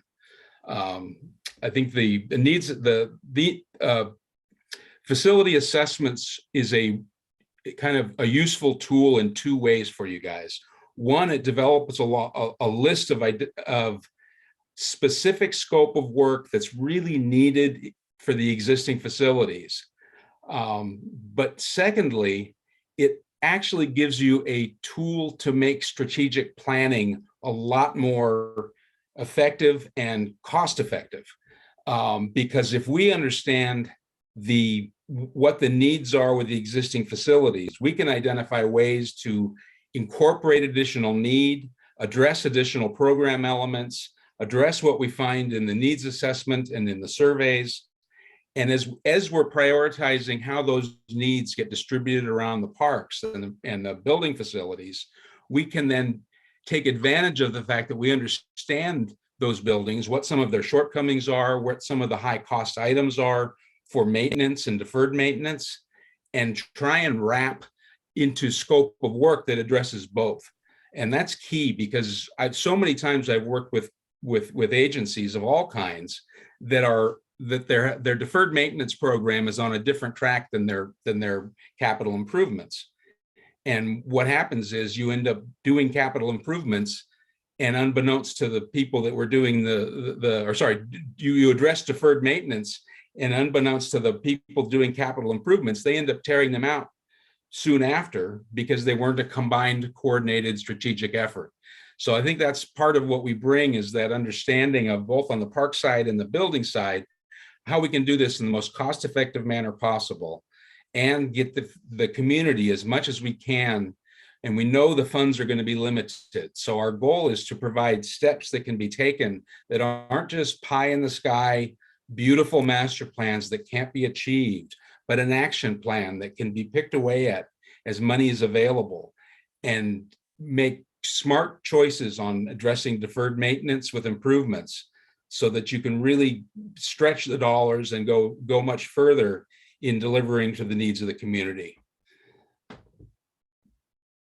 I think that kind of wraps up our approach. If there's any specific questions, I'd be happy to answer any questions. Yeah, thank you, David. What is the actual deliverable at the end of this project? Is it a list? Is it sketches? Is it what? It's a combination. The facility assessments are a standalone document that include the specific deferred items as well as costs. Some of that will be rolled into various improvement projects, and some will be standalone deferred maintenance items that need to be addressed by the maintenance and staff of the town. The action plan really will consist of planning level site plans effectively. So you will have drawings that demonstrate, for instance, what program elements are proposed in what locations in the park, what areas need to have substantial renovation or upgrades in order to either meet deficiency items and or meet additional program needs that we've learned through the process of public engagement and the survey. So the strategy will be spelled out in drawings, as well as having scope elements. So what's important when you're working at a planning level is you can't draw every detail. You can't, you're not going into detailed design at this point. You're not producing finished design drawings. You're producing a path towards that. And you need to supplement the drawings with what we call project scope narratives. So you identify for each of the building facilities and each of the park facilities, you'll have a graphic of a plan showing locations of improvements and sort of character, and those will be noted up with information, but they'll also include a narrative. So the scope narrative is really critical in communicating to everyone what the intent is, what the extent of the scope is, and then communicating obviously to the cost estimator what the extent of work is that we need to price. And MAC5 does cost estimating in-house. So we work closely with the cost estimators to set up budgets that are realistic, and we build in this in this location. We know the actual construction costs of Marin County and building here. That goes a long way to helping you set up realistic budgets, so you don't run down the path where you inflame expectations beyond any reasonable cost analysis, and end up with projects that just simply can't be delivered as promised. And that's one of the the things that MAC5 takes seriously. We manage projects from planning all the way through delivery. So we've often have to deal with master plans and conceptual designs and related cost estimates that just simply aren't realistic. And we know how frustrating that can be as towns begin to move projects forward, only to find that they weren't really planned on solid ground, and they really did, the feasibility analysis wasn't there. And so that's kind of our nature, is to be realistic. And sometimes that means we're not the voice you want to hear all the time, because we do tell you what these things are going to cost. But what it does is it really sets up realistic expectations, and it allows us to work with you to identify what we can get done and have a high level of confidence that we can actually accomplish things. And that for me is important, because in my role, that's what I do, is I deliver. Great. Thanks, David. A question, Ashley, for you, as we think about, we've been wrestling with the number of things that we have opportunities to go after. And we have yet to kind of price and have those conversations around where we're willing to make trade-offs. How will we give David and his team direction on whether to include, I don't know, a life-size bouncy house or not, in kind of as they think about this? Because I feel like the playing field is still quite open. It's providing them all the data that has come from the survey, and they've been able to access everything that we've received, and all of the data that they're used to crunching if they were to go out and do the full project, the comprehensive project, if they were to be managing, the survey, the pre-planning through project delivery. And I think that for them, they're going to be able to meet with staff, understand what our programming goals are, because although we do have the programming requests that are in the delivered in the survey, we also have, some of the industry standards and industry trends, and that's something that they're also aware of because they're involved in the industry. So they're going to be able to help us. But I think for me, the most important part about getting the conditions assessment is there's probably a lot of things that we haven't considered, because these are our home facilities, and we might just be overlooking some things that actually need to have more attention or be prioritized. Or we can look at it, they're going to come with a neutral perspective, and they're going to look at something completely different and new opportunities or new deficiencies at, one of our parks. Or they're going to hear that, summer concert series at Menke Park is hugely popular. It's a great way to bring the community together. They're going to evaluate maybe the group sizes and popularity and what the limitations of that space is, and maybe how their recommendations could improve that space, utilize the space differently, or identify another space that ultimately could serve a larger group. I don't know what's going to come out from the conditions assessment, but I think it's going to really help us start having more of those conversations and help us as a group refine some of the priorities that we'll eventually refer to council for direction. I think one of the tools that it will be a deliverable, but it'll actually be a working tool as we'll use throughout the process, is developing a priority matrix. It's something that actually Lauren from our HAA and I did a presentation at CPRS on and have implemented on several projects now. And it really assists in kind of clearly setting up a prioritization process rather than it being just a subjective. I think that's more important than that. It's a way to kind of be a little bit more methodical. I don't want to use the term scientific because it's still incredibly subjective. It always will be. But it allows you to visualize and really compare and prioritize in a structure that helps everyone make sense of it. And so I look forward to presenting a draft of that. And it's a document that we will actually refine with staff moving forward, because priorities are, like I said, they're subjective. So we'll want to identify what the big drivers are in terms of prioritization. And we'll always include a lot of factors such as, bang for the buck.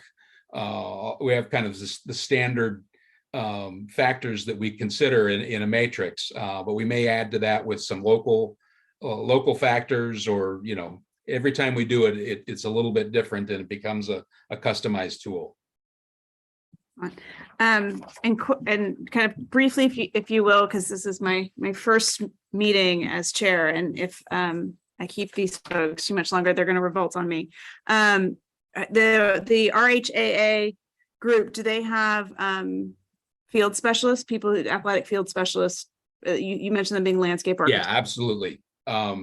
They're out of Mill Valley. They work internationally, but they have, like me, a preference for pet projects close to home. So RHAA is a very reputable and qualified landscape architect and I've done a tremendous number of ball fields of all kinds. I just have a question about time frame. How long does something like this take? We've been pushing to try and move things pretty quickly. I think, I'll be honest, a lot of times we get started on something like this and it does end up taking a little longer than we would hope or initially planned for. But most of the time it's for good reason. It's for people, people just want to take a halt and review the information a little bit more before we take next steps. But I think in a ballpark of this, we think this work could be done within about 2 months if we really, push forward in a linear fashion. But we're not, we're fine if we need to take a pause at any time and push it out a little bit further. That doesn't affect our work. We just want to make sure that the town and the staff are comfortable with the pace.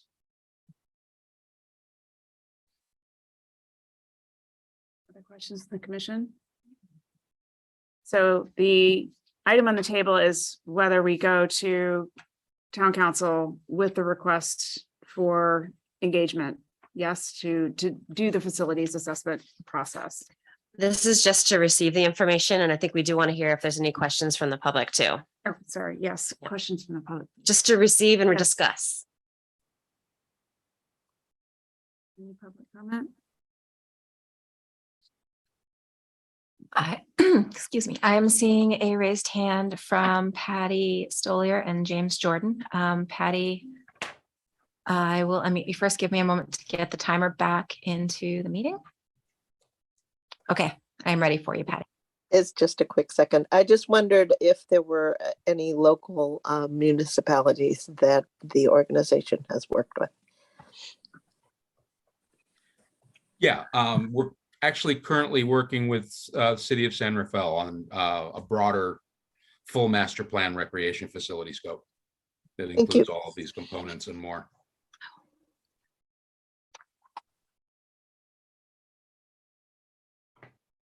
Okay, was that it, Patty? That was it. Thank you. Good, thanks. And the next person I will allow to speak is James Jordan. Mr. Jordan, can you hear me?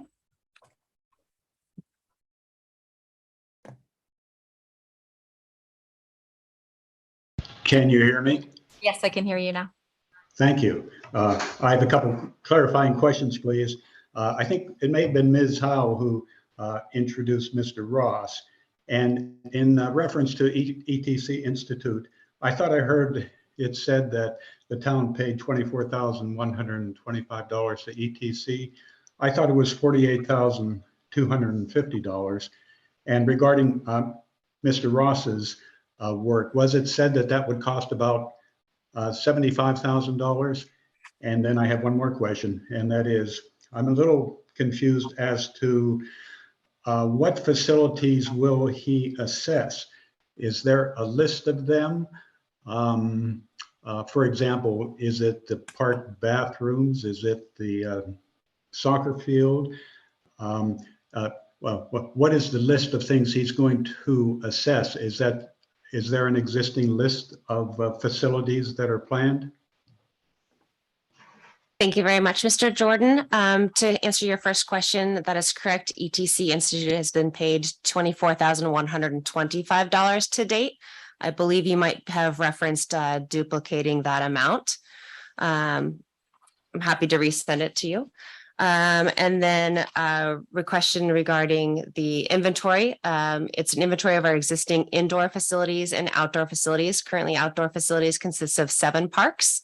And then 5 of those would be looked into more thoroughly. Higgins Landing Boat Launch is one that wouldn't be looked into thoroughly because it's currently closed and it would have more ADA implications to have it restored. So we're really trying to, again, be conscious of our cost and our time that we use on this process and really focusing on the areas like Menke Park, Town Park, Cove Park, Skunk Hollow, which should be pretty sufficient. So that's also taken off the priority list to review since it was just remodeled.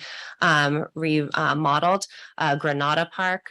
Those are the ones that we wanted them to focus on, and indoor facilities would be the community center. Currently our space that we utilize our childcare and some of our classes at, and really looking at what we are currently offering programming out of, and what we might be able to offer programming out of the future. And David, you're welcome to jump in there if you want to refine the answers there.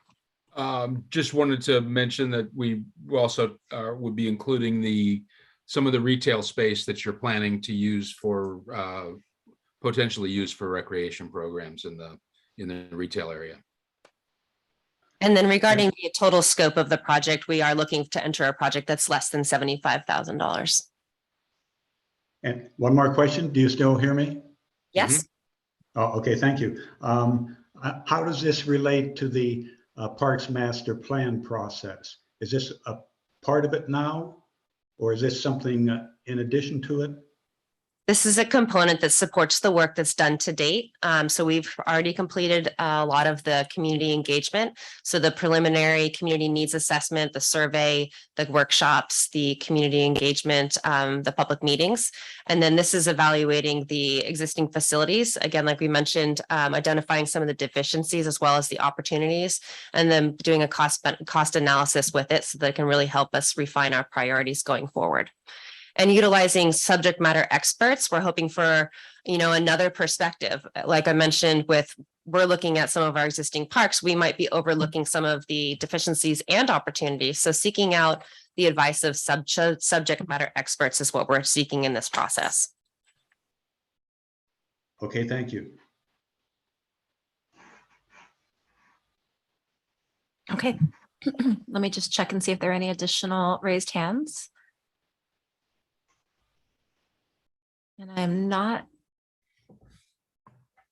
seeing any additional raised hands, and let me just check to see if there were any emailed public comments. And there were no emailed public comments received.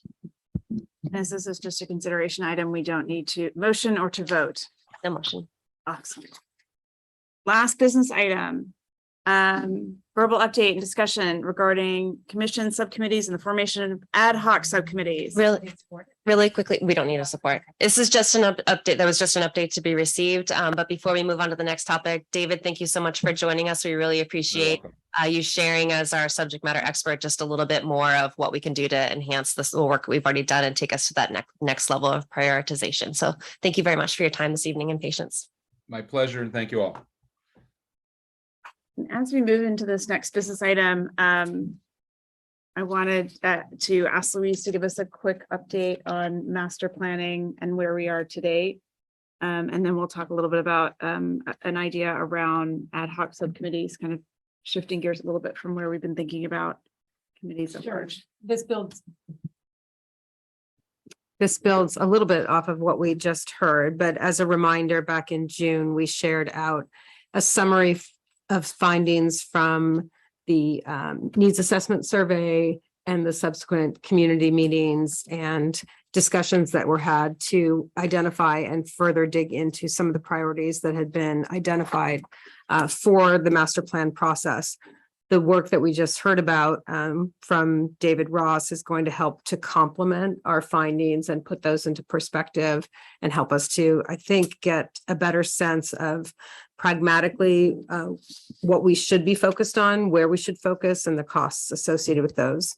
There were two big potential opportunities that were identified as part of the community needs assessment and then the subsequent community meetings that we should probably ensure are either scoped as part of what David Ross is taking on for his facilities assessment or potentially look into further. One of them was a swimming pool. That was one of the highest priorities for the community in terms of needs and desires for facilities that would be added to the town. And the other is the question of whether or not we should have artificial turf fields or a singular artificial turf field for the sports events that we have at our town parks. Neither of those has been landed as a topic item, but they remain obviously ones that the community is very interested in, and there are both sides on the debate of whether or not those would be things that we should move forward with. So thinking about looking back to our conversation in our last meeting, we talked about the subcommittees that we had kind of on a standing basis. I heard a lot of interest in the commission on participating more in the master planning. There is a ton of work to be done around master planning. The committee whose name I can't remember that I was on, the community engagement committee that failed to really launch. And then our program committee, which I think was robust, but also hard to manage from a scheduling perspective and kind of ebbed and flowed in terms of things to cover. The idea being, as we move forward, instead of having standing permanent subcommittees, that we create ad hoc committees at the end of each meeting to kind of address either public actions that came up within the meeting or things that we have kind of had on our list to go after. We would form that group kind of here in the meeting, then have tackled of like, here are the questions we want that group to answer and have them come back in short order. So it would be kind of a 1 month, 2 month subcommittee grouping. The goals of this would be to create more transparency for the public on the actions we're taking between meetings. It would create a structure for how to handle new issues as they come up from public comment. So it's not public comment and then nothing. And then allow for more collaboration between commissioners, because we would be kind of reforming subcommittees, cohorts each week, or not each week, each month. And we can keep a running list of topics that we aren't able to get to, kind of the idea that we would only try and cover 2 to 3 things at any one time, not to overload commissioners outside of meetings. Open that up for questions, comments. So in that, with that idea, then this entire commission would then become guidance and guiders of the master plan process, right? Because I think that's the one subcommittee that was tackling something that's critically important to the town and had some stewardship and leadership over getting that started. And now we're expanding to get some outside expert assistance, which is fantastic. But that means that then the master plan would be something that we as a collective commission would continue to steward, right? Correct. I'd be supportive of that process. I do think it makes us more nimble, and the idea of being able to form around specific issues that the community raises and brings to our attention, I think is important.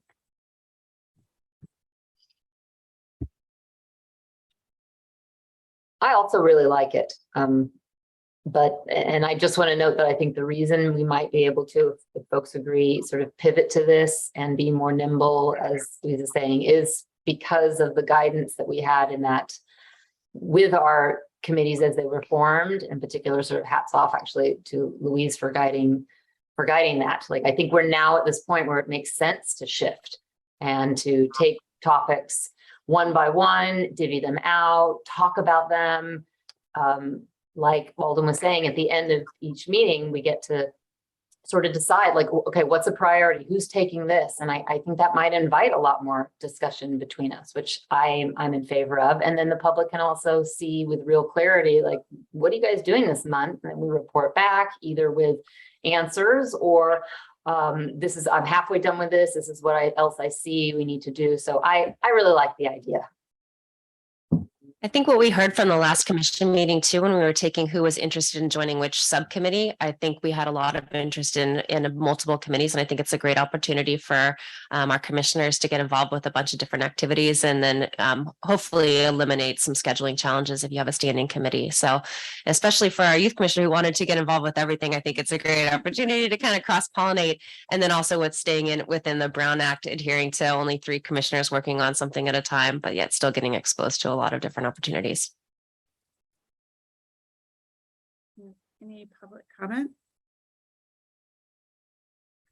Okay, I am waiting to see if we have any raised hands and checking emailed public comment. We did not receive any emailed public comment, and I'm not seeing any raised hands from attendees.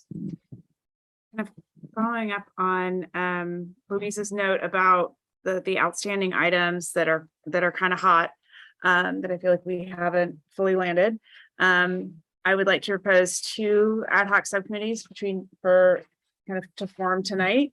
The first being focused on swimming pools. This was our #1 unmet need for the master planning surveys.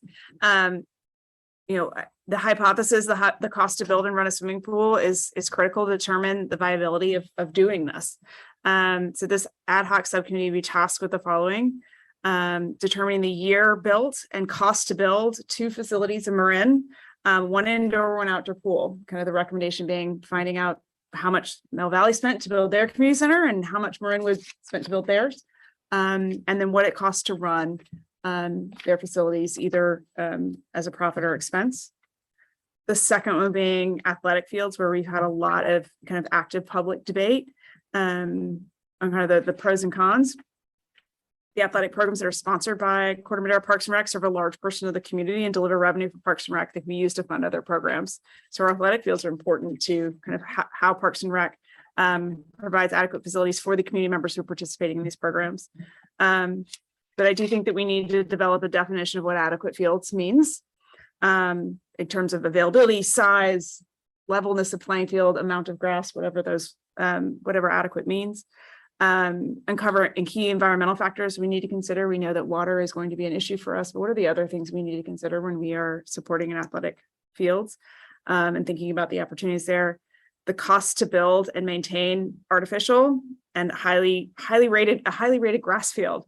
So the recommendation be to, similar to the pools, find a turf field that was installed somewhat recently. So whether it's Hall Middle School or one of the high schools, and compare that to the soccer field in Tiburon, which is probably best in class by my unsophisticated soccer parenting eyes, kind of what it costs to both build, maintain, and staff kind of the support of both those kinds of fields. And I think that with that piece of information, we would be able to kind of make a more informed recommendation, both back to the town and be able to communicate back to the community at large. Kind of how do we bring some facts to the conversation? I can help tackle the fields, just because I'm already in contact with a lot of people involved in the programs that use those fields. And my husband might have some information on what it costs to do the Redwood field. Amazing. And maintain it. Also, just with respect to pools, the 3 high school pools were all built in 2008, I think, and they might be the most recently built ones. The most recent was probably be College of Marin at Indian Valley. They just recently opened. But a good benchmark because very different sizes. Other commissioners who are interested in either pools or athletic facilities? I'd love the opportunity to help research the athletic fields as well. Very, very interested to see the pros and cons and find out how much it all costs. Amazing. I'll take those two. Alright. So Yes, we are now at three. Do we have anybody for pools? It's hard with pools, and I just want to first manage the expectations of the commissioners and engaging with that kind of project. It's probably going to take more than one meeting in between that. Just because thinking from past experience managing pools, developing the information that you're going to ask is going to be really hard to produce. But we could definitely, I'm sure that the commissioners would gain a lot of really valuable information by doing research and reaching out. But it'll take a little while. I'm happy to start this hard and potentially 1 month unsuccessful project. Emily, I will help you on that journey for pools. Good. And if we can have more than a month, Okay. maybe we can spend the first Yeah. month to figure out what the scope of what we need to Yeah. ask. I have a lot of commitments in October, so I Okay. just want to set expectations, but. And I do think, we are not looking for how many dollars per square foot. It's kind of rough estimates and we can use as ballparks. So we can just get some education as to whether we're talking. And I tens. can provide you introductions to those liaisons. Great. I think it's also good to think about what is the footprint of a pool, Mhm. because That's what the question. yeah, if it's 2/3 of the park, I mean, that kind of answers the question right there, and that might save a lot of time. Yeah, I think it'll be going back to some of our community engagement meetings on the pool specifically, and going back to the survey data. Because I think we had kind of a split between the interests between recreation and lap swim and learn to swim programs, which are very different pools. Because like you can see with our use of Redwood during the summers, we're really lucky. That's a great lap swim pool. It's a great competitive pool, but it's a competitive pool, not a learn to swim program, because it doesn't have the right depth and isn't kept at the right temperature for senior activities and learn to swim programs, which are typically the same temperature, a similar temperature. So it'll be interesting to see what we could come up with. Excellent. That is the end of agenda item. We have other ad hoc committees that we can choose to pursue, include dog policies, how we work as a commission, other facilities and programs like snack bars and outdoor events and pickleball, addressing climate change, and then our partnership with Larkspur, which I noted after Aleen's comment. If there are any others that are burning that we should add to the someday maybe list. And it doesn't have to be defined tonight. Doesn't have to Yeah. be defined tonight. It's just good to know that we can. We can make a list. And Yeah. keep it I going. think since dogs keep coming up, I'd like to suggest that I think that that's a town issue, maybe not a park and recs issue, because it's a broader issue around how the dog leash laws are applied throughout the town, not just in our parks. But maybe we take it just as, for the purpose of our parks and evaluate whether or not the dog leash laws should remain or if there should be any modifications. But I do think it's a bigger town issue as well. Small update during the director's update on that, but I think there could be some more commission level work on it, at least maybe polling some of the neighboring agencies' policies, because I know that neutered versus unneutered has been brought up in the past, or whether there's agencies that have open non-leash areas, different policies that could be researched, commission level. More opportunities in the future. Thank you. Commissioner reports. Do I need a public comment? Public comment, please. Just waiting to see if there are any raised hands from members of the public, and in checking emailed public comment, you did not receive any emailed public comment. And I am not seeing any raised hands for public comment on this item. Oh, there goes the hand. Patty Stolier, I will unmute you and you can share. I just had a quick question about the pool situation, and I wondered if you had considered, and I don't know if it's a hot tub or a small pool where people could do water therapy rather than a full-scale swimming pool kind of thing. So that's my only thought. I'm thinking about my arthritic knees. Thanks. Thanks, Patty. Making a note. The subcommittee. Okay, and I'm not seeing any additional raised hands at this time. Great. Staff updates. All right, director's update for this evening. I typically try to stay to the areas of active older adult programs and activities, children's center, enrichment classes, our adults with developmental disabilities, community events, and then added park issues and concerns. Related to the active older adult programs and activities, in collaboration with the county, as of today, staff plans to resume in-person congregate meals starting December 1st. The new meal provider is going to be Community Action Marin. From our meeting with the county today, they said that probably the Margaret Todd Senior Center is going to be the earliest one to reopen, and they're going to kind of stagger it at their choice. So we'll be starting in December, which hopefully we'll have a little bit more of the kinks worked out, because in-service was halted at 2020 and then was reopened in a grab and go format. So new people involved, not only at our level at the community center and Parks and Rec, but at the county level. So remembering what the policies and food handling policies, different things, components of the meal program that, where to put the donation box, what the donation money should be used for. There's all kinds of little technicalities a part of the program that we need to go through. So hopefully some of those kinks will be worked out before our December 1st launch. Included staff and volunteer training on that. All programs are ongoing and continuing that include chair yoga on Mondays and Wednesdays at 1, bridge lessons that start October 20th. Registration's open now. Bingo started on September 1st and is Thursdays at 10 a.m. Seniors in Balance is monthly. There's lunches, walks, and Monday fitness classes continue. And then there's another AARP class in October, and winter dates are coming soon.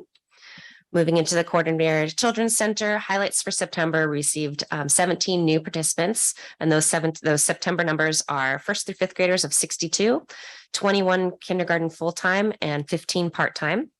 As of today, October registration links were available starting November 20th. They reopened the 20th of every month. And so far, registration for October is 24 for grades 1st through 5th, 12 for full-time kindergarten, and 7 for part-time kindergarten.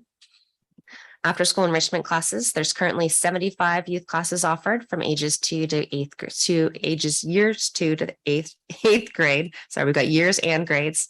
Programs include a variety of dance classes, art, sports, Dungeons and Dragons, etc. And after school classes began the first 2 weeks of September on campus at Neil Cummins and the Cove. And so far, staff has processed 578 registrations and collected roughly $146,678. And again, these programs are all under Erin. So she's very busy. So if you see her running around, she's usually on campus starting those classes and just checking in. Adults with developmental disabilities, which is also by Erin, which is our RIC Inc. group. They've been transitioning from the Zoom to in-person activities, and staff were prepared for a slow start to returning to in-person, but have been very pleased and overwhelmed by the attendance. September numbers for the third Friday dance, which was the monthly program, and the first in-person dance this last month was 78 clients and 20 drop-ins from the public. There's a party night, which is a monthly event that's 8 times a year. They had 22 clients and 10 members from the public. And then Champions Lion Club, which is their Lions Club, which they do some collaborations with the Corte Madera Lions Club, but this is specific to the adults with developmental disabilities. They had a movie night and they had 20 people show up. And then they have their Monday basketball team, and they have 8 games scheduled against 80 local members of our public. And I think our youth commissioner is involved in some of that activity. So thank you for that connection. They have another dance coming up on October 21st, and we have done it in collaboration with our pumpkin carving event. So a pumpkin carving event and our glow show, once the decorated pumpkins are ready, will go on, and then there'll be a half an hour break before the dance. And we're really hoping that some of the families stay for the first part of the dance and really kind of have fun and see this segment of our population that maybe isn't as present as we all are aware, and just have fun and cut loose with the DJ, and it's really fun. So stay as long as you can. leads into the community events. First one I just mentioned was Friday, October 21st, the pumpkin carving and dance night. And then Saturday, it's all free. You just bring your own pumpkin. We'll have all the carving tools. We'll also do a painting section. So if you have our younger kids, bring a smaller pumpkin and we'll have a painting. We don't need to have them using our carving tools. And then Saturday, October 22nd is our family roundup dance. So we hope that families will come and join us. Right now we have less than 20 people registered. So we do need to have at least 30, 35 to make it fun. So please encourage your friends and families to register for that. And it's a Western theme, and Neil Cummins just had a Western theme last year. So everybody should have a good outfit. And then we'll have one more family dance that we've got planned so far, and that's in March, and it's in the Save to the Date section of our activity guide. We've tried to offer this dance 2 times, and then the 3rd time will be March. So we really want to see if people are going to be participating. If we don't get the participation levels in March, we might want to just put a hold on it and then maybe reintroduce it or in another form at some other point in the future. And then also in October, we have the Sunday music series at Minky Park, and that's produced by Zinn. So if you would like to currently see some live music, that's on Sundays from 5 to 7. Park issues and concerns, dogs in the park. Code enforcement reported a few negative interactions with engaging dogs off leash. Staff is in the process of creating an inventory of signage in the park to share at the next meeting, and we'll also extend an invitation for code enforcement to come and give us an update. But we really want to kind of give the commission an idea of what types of signage, maybe what conditions some of the signage are in. Along with that, we've also posted just some laminated documentations with pictures in both English and Spanish for our park policies, reminding people that they can't bring in outside equipment like tents and jump houses, and that the rental company should also not. Our staff reaches out to all of the local rental companies, and by local I mean Marin, San Francisco, East Bay, Sonoma, as far as we possibly can think. There's just a lot of smaller independent companies that seem to be renting equipment, and some of the equipment seems to be rented under names that are not actually them. So we've had some jump house companies say that's not our jumper, but it has our name on it. So if we could just have help just kind of reminding each other that we're not supposed to be bringing outside equipment into the park. We think it's probably a lot of non-residents that are doing so, but if we can just help each other remember to treat our parks nicely. And as anybody that's involved in soccer programs or have come to the park anytime during the fall, you know that soccer takes over the fields, and that's one of the reasons why we discontinue the rental process during the fall. So after Labor Day, we end the park and picnic area rental. So we don't approve any bounce houses after that because of the sheer volume of people utilizing our fields and the minimal parking that's available. So that's one of the reasons. And we want to make it first come, first serve. If people are having soccer games all day, we want them to be able to have space to come and utilize, the green space and the picnic areas to spend the day in the park. And that's the end of my updates. Any updates from recent town council meetings? All right, hi. I covered September. I promise I learned my lesson from last time. I'll be succinct. Total, there were 5 topics that came up that were Parks and Rec related. First, there were comments about the light pollution in association with MCDS. The comments involved a discussion of environmental and outdoor use impact. So this might be something that is brought to our meetings.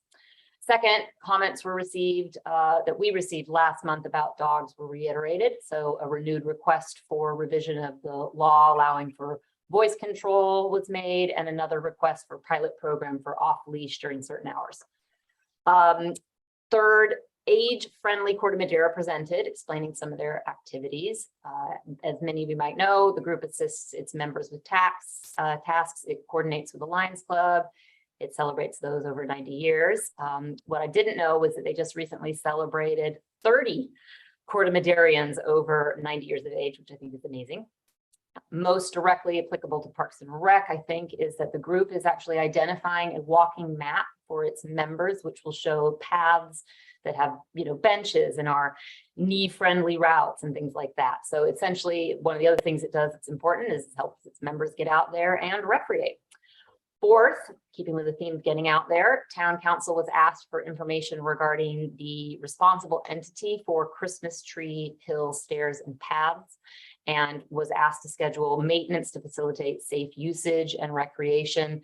There was sort of a push towards telling the message far and wide, so applicable, I think, to our group, to keep an eye out as you're out there recreating on those paths and stairs, that there's some safety concerns. And fifth and finally, there was a community garden presentation. There's supporting gardens at either and or the Cove or Porter Cooley. Lots and lots of questions and good discussions, but at the end, the presentation was regarding preliminary concepts only, so there was no conclusion reached or actions taken or anything of the like, but the conversation is out there and getting some steam again. That's it. How'd I do? That was excellent. Thank you, Emily. All right. The Executive Advisory Committee met. For the first time, we discussed subcommittees and ad hoc subcommittees. We are proceeding with that. There was not much else we talked about that wasn't talked about here. Any subcommittee reports in addition to what we've already discussed related to subcommittees? Is there anything from programming? No, nothing from programming, and so will programming continue on in addition to the ad hoc? No, we will Okay. come up with ad hoc programming ones As as needed. needed. Okay. Yes. All right. Just wanted to make sure. So to clarify, Commission Chair, that this section of the commissioner reports, so the subcommittees here, is going to be replaced eventually with the next meeting with the ad hoc. So just to make a note that these three plus the other are going to be removed from the future agendas and adjusted every time. Every time for fun. In any individual commissioner updates? I have an update. I have been approached by some people who play tennis, and they've been concerned and complained about the use of the tennis courts for pickleball and having to share it, and the timing of the classes during a time when people who get off work and want to play tennis, that the pickleball classes are occurring. And then I've had pickleball people also approach me saying that they travel to Novato and other parks to play pickleball that have dedicated pickleball courts that are really beautiful, and the pickleball people and tennis people don't have to cross paths, and how good that is, and are we going to do that? So it was mentioned that maybe we might have a pickleball ad hoc committee, and I'm thinking that it would be a good idea based on the input that I received. And I think there was some other input before during the master plan meetings. Ashley, I think you brought it up. And then lastly, I got my recreation guide with classes and everything, and I just was blown away. I think it's really amazing. I love the maps about the parks and the grid and what's available at each park. Really, thank you for working so hard on that and creating such a beautiful recreation guide. Thank you. So I agree. pickleball and tennis, the racket wars and dog policies so to come up as future ad hocs. Yeah. Awesome. Soccer's been in full swing. It's been great. I think the learning that I had in the Executive Advisory Committee was that Corte Madera FC is not a separate entity from Parks and Rec. I don't know how it took me this long to figure that out, but it's not. And so kind of stating this here for anybody who may be watching, that kind of how we think about the athletic fields as part of and the athletic community is not a separate entity from us. And it's kind of eye-opening for me. Any other commissioner updates? All right.